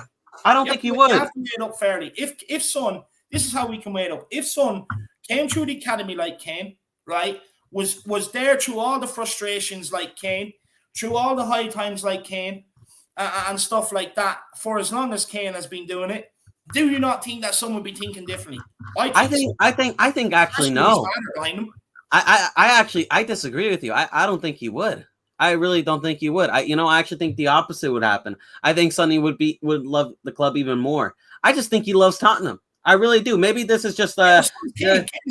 I know he loves Kane, Tottenham, but I think the fact that Sonny loves Tottenham so much, despite the fact that we didn't raise him like we did Kane, we didn't make him the player that he is. He was already a good footballer before he came to Tottenham. We didn't make him like we did Kane. He isn't one of our own like Kane was, or Kane is. He isn't I feel like he would be even more loyal to Tottenham. I just think he just loves the club. I think, there's something to say about certain players and when they get in certain clubs and they feel like it's home. And I think Spurs, when it comes to Sonny, I just think it just feels like home to him. Yeah. Look, that's interesting. Look, it's a fair argument, but because let's be real here. Kane didn't really make his debut at Spurs in the Premier League. What was it? 2013, 2014? 2014, yeah. Yeah, so 2 years after that, Sonny came in. So, they've been playing the Premier League around the same time. Kane has spent nine, and went out to loan on 9 clubs to get where he's got to. He's come through the ranks. He's played in the underage teams. That's why I'm saying it's a bit different. But look, I believe, they're both investing into the club anyway. I do believe that, Jerome Cloridor. And thank you again for the controversial debate and the super chat, my man. I really appreciate it. And Rob, he says he's back again. He says, and I said that his job, his role in the team finds him being the beneficiary assist from others more so than Son. If you actually look and watched us last season, Rob, it was actually the other way around. Son was the one allowed to get in behind. Kane was dropping deep and picking up the ball. Everyone seen it last season. Everyone watched how we played, how Kane played, and how Son played. So I wouldn't say that's entirely true. It's a bit like Firmino at Liverpool, where he drops deep and allows the wingers to get in behind. It was a bit like that at Tottenham last season. So I wouldn't say that he finds himself being the beneficiaries of assists more often than Son, because Son's more especially last season, was the one more so further forward than Harry Kane. So again, not an entirely true statement, Rob. You need to watch a bit more on Tottenham, I think. I think actually they complement last season. They complimented 85, big up Ribsy. I think actually they complimented each other well last season, both goal wise and assists. I think at the beginning of the season, it was Harry Kane that was feeding Sonny the balls, and I think in the second half it was Sonny feeding a lot of the balls to Harry Kane. Got to remember, Sonny had almost the same amount of assists as Harry Kane. Sonny was assisting quite a lot. It just maybe they weren't as pretty as Kane's was. Kane was. I'm not even gonna lie; those are some amazing passes. But as far as that age, I wanna go back to that stat, that age stat. Yeah, because this is the problem. This is the problem with stat merchants nowadays, right? No, it's real, because you have to consider. I just want to welcome Ribsy first of all. 85, big up Ribsy, man. Come on, Ribsy. And this is the problem with stat merchants nowadays. They don't look at the full context. A lot of those players, the reason why your average age is down is because a lot of those players are players that you brought up from the academy, like that Phillips kid and Nat Williams and or Nat Phillips or whatever their fuck name there is. You brought up a lot of players in your academy to your bench, and they're very young, so it's going to bring the average age down. But if you look at your starting 11, it's kind of quite old. Van Dijk is 32. Granted, you do have 2 young fullbacks, but your midfield, Thiago Alcatan shit is, 30, 32, 33 or something like that. You got fucking Jordan Henderson, who's coming to his 30s. You got fucking, what's the other lad? Fabinho, it's like 28 or something. You got Mo Salah, who's 30. You got Mane, who's 30. Doesn't want to be there. I hope Rob calls cause a mistake and everything else. A player that doesn't want to be there. Like, they're fucking, they're like all like nearly in their 30s. And also it's getting stale. I'm looking at the Liverpool squad, and I think it's getting stale. I think some of those players, like you said, David, I think they're just done being played. I think they're just looking for a different team. And just quickly here, Rob, as well. So Firmino's role is different. I get what you're saying. He does drop deep and allow Mane and Salah in behind. That's what Kane was doing last season. Like I said again, you have to watch more Tottenham to understand it, Rob. Yeah, the only difference with Kane is that he actually can score goals. Was Kane dropping deep last season? And absolutely. Yeah, to go for it. There you are. So there you are, Rob. Your point is kind of pointless right now, my man. But Marcelo, look, moving on. I think judging by the comments, you won that one. Everyone's saying Sonny should be. I think they're a bit hurt by Harry Kane. So look, I think it should be he should be the one. Fans reckon he should be the one to be the front of the club. But Marcelo, moving on, Also, no, hold on a second. I got to reply to this because we can't let a Liverpool fan, come here and slag us off. Always in your head. In fact, you actually came here to a Tottenham, podcast. You actually came, yeah. And also, we are responding to your comment. So if anything, we're in your heads. The fact that we finish below you and you still come to Spurs fans and talk about Spurs just goes to show how desperate you are to become a Spurs fan. It's okay. I'll buy you the shirt. I'll give you the card. You have a green light for me. It's okay. It's okay. Rob, I hope you have the same energy when we take your top 4 spot this season. I really do. Because, look, you're sleepwalking. I said it to you last season. you know, you barely scraped top 4 and that, and you didn't want to believe me. This season it's only going to get worse, and all you've signed is that guy from Leipzig. So enjoy your season. It's going to be a long, hard one, my man. He's shit. Not shit, by the way. The only reason he was any good is because of Upamecano. You're the plum, Rob. You're the plum. But look, moving on, Marcelo. You know, leave these Liverpool supporters alone. You know, they just have nothing better to be doing than. I think he's secretly a Spurs fan. Being honest with you, I really do. Yeah. Like you said, Marcelo, we should get in the jersey and give it to him. But look, Marcelo. Season predictions. What's your thoughts going into this season? You know what? I want to be realistic about this, right? And Chelsea have made some huge improvements. You know, just getting what was it? You cracked me off.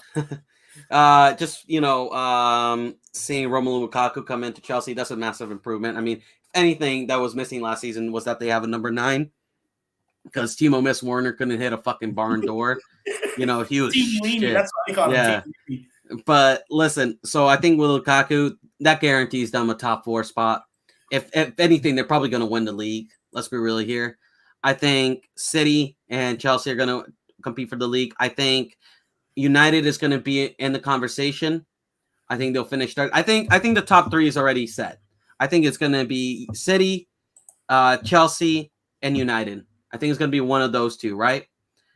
But I think that 4th spot is still open. Leicester, yes, they got what was it, Somari and Daka, but you know those signings aren't really like amazing signings. They're good signings.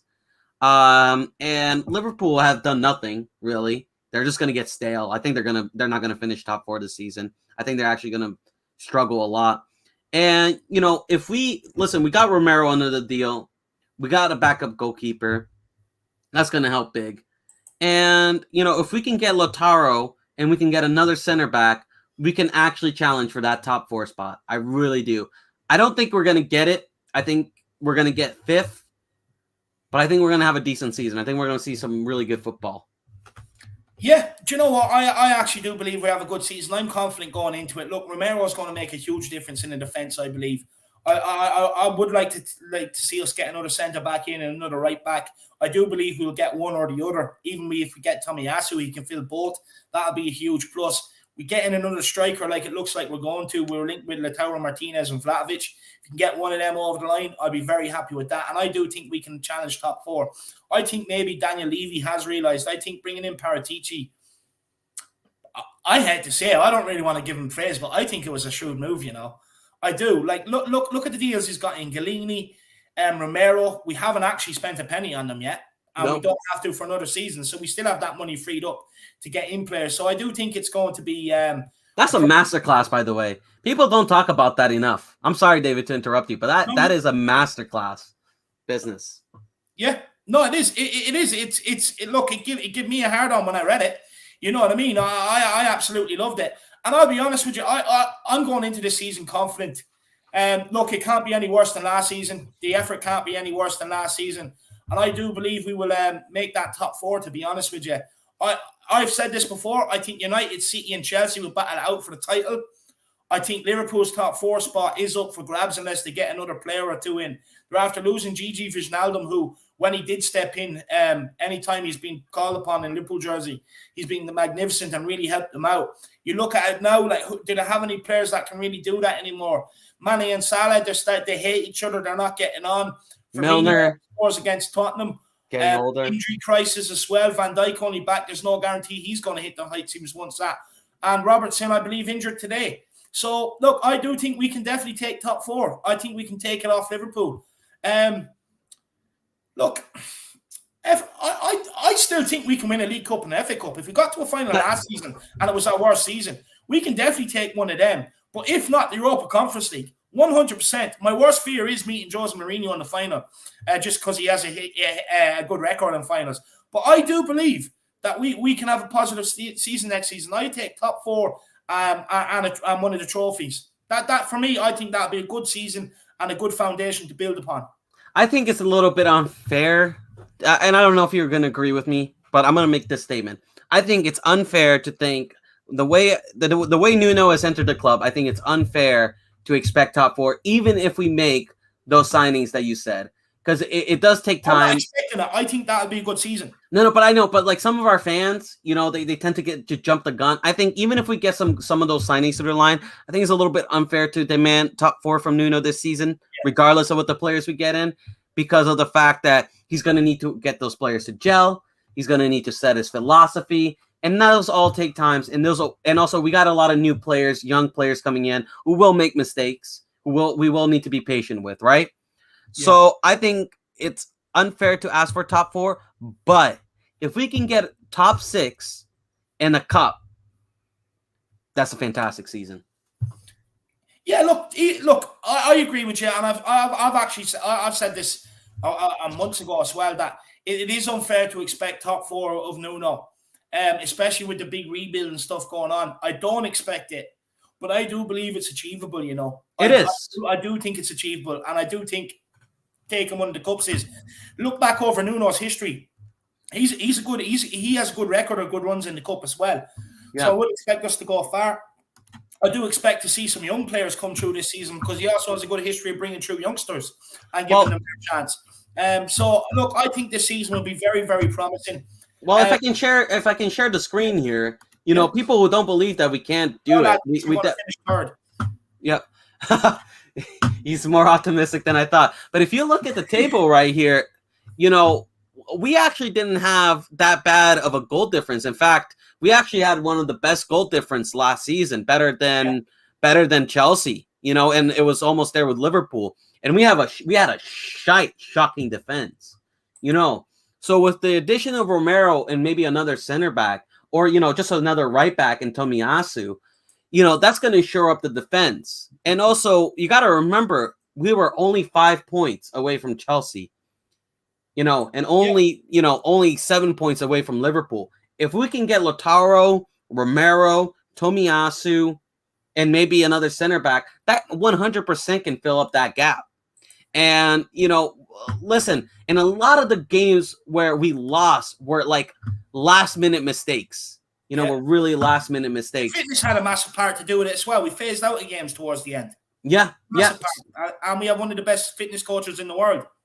So I think we're not delusional to say that top 4 is doable. I think it is up there. Yeah. No, I don't think it's delusional either. I think we definitely have a chance. Look, like Marcelo said, 5 points behind Chelsea. You know what I mean? And it was one of our worst seasons ever, to be honest with. Well, not ever, but in a long, long time that I can remember. So I do think it's doable. I do. And I definitely think we can have success in a cup. 100%. But look, I suppose we've come to an end of frenemies.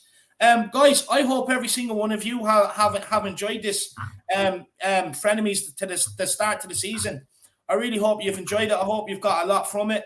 I hope you really have enjoyed it. So let us know in the comments below. Marcelo, where can people find you if they want to follow you, my man? And by the way, he loves debating on Twitter, so make sure you at him on Twitter, guys. Yeah, you can find me at Tanganga 25. Just tag me on Twitter and we can have a debate. I'm open to debate with anybody. Just fair warning, if you come at me, I'm gonna come right at you back. The amount of people that have come at me, and I just bit back twice as hard to get a little bit surprised, David. I'm just gonna give fair warnings. You take a shot, expect 20 shots to come back at you. I don't play. They all know that by now, lad. I think they all know that by now, 100%. But look, I hope everyone has really enjoyed the stream. I've really enjoyed it. Look, we've gone through everything today, more or less. Season predictions, Harry Kane, Son, Ndombele. We've gone through, the Arsenal game, transfers, everything else. I think it's been an absolute great show. I'm sure you guys have enjoyed it. We've carried nearly 400 the whole stream.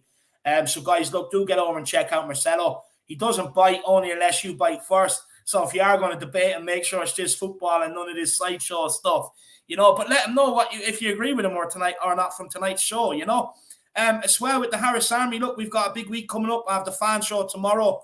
And after tomorrow, then I'll let you know what's coming up for the rest of the week. It's sure going to be a good week to build up to the season. Exciting week, guys. You can find some great build up here on the Irish Hotspur. Make sure you do smash that like button. Make sure you do smash the subscribe button as well. I want to make a massive thank you to everybody for the support on the channel, the super chats, the comments, the likes, even the comments underneath the videos and the people engaging in the live chat. It's absolutely insane. Without you guys, we are, this channel, and we are absolutely not without you.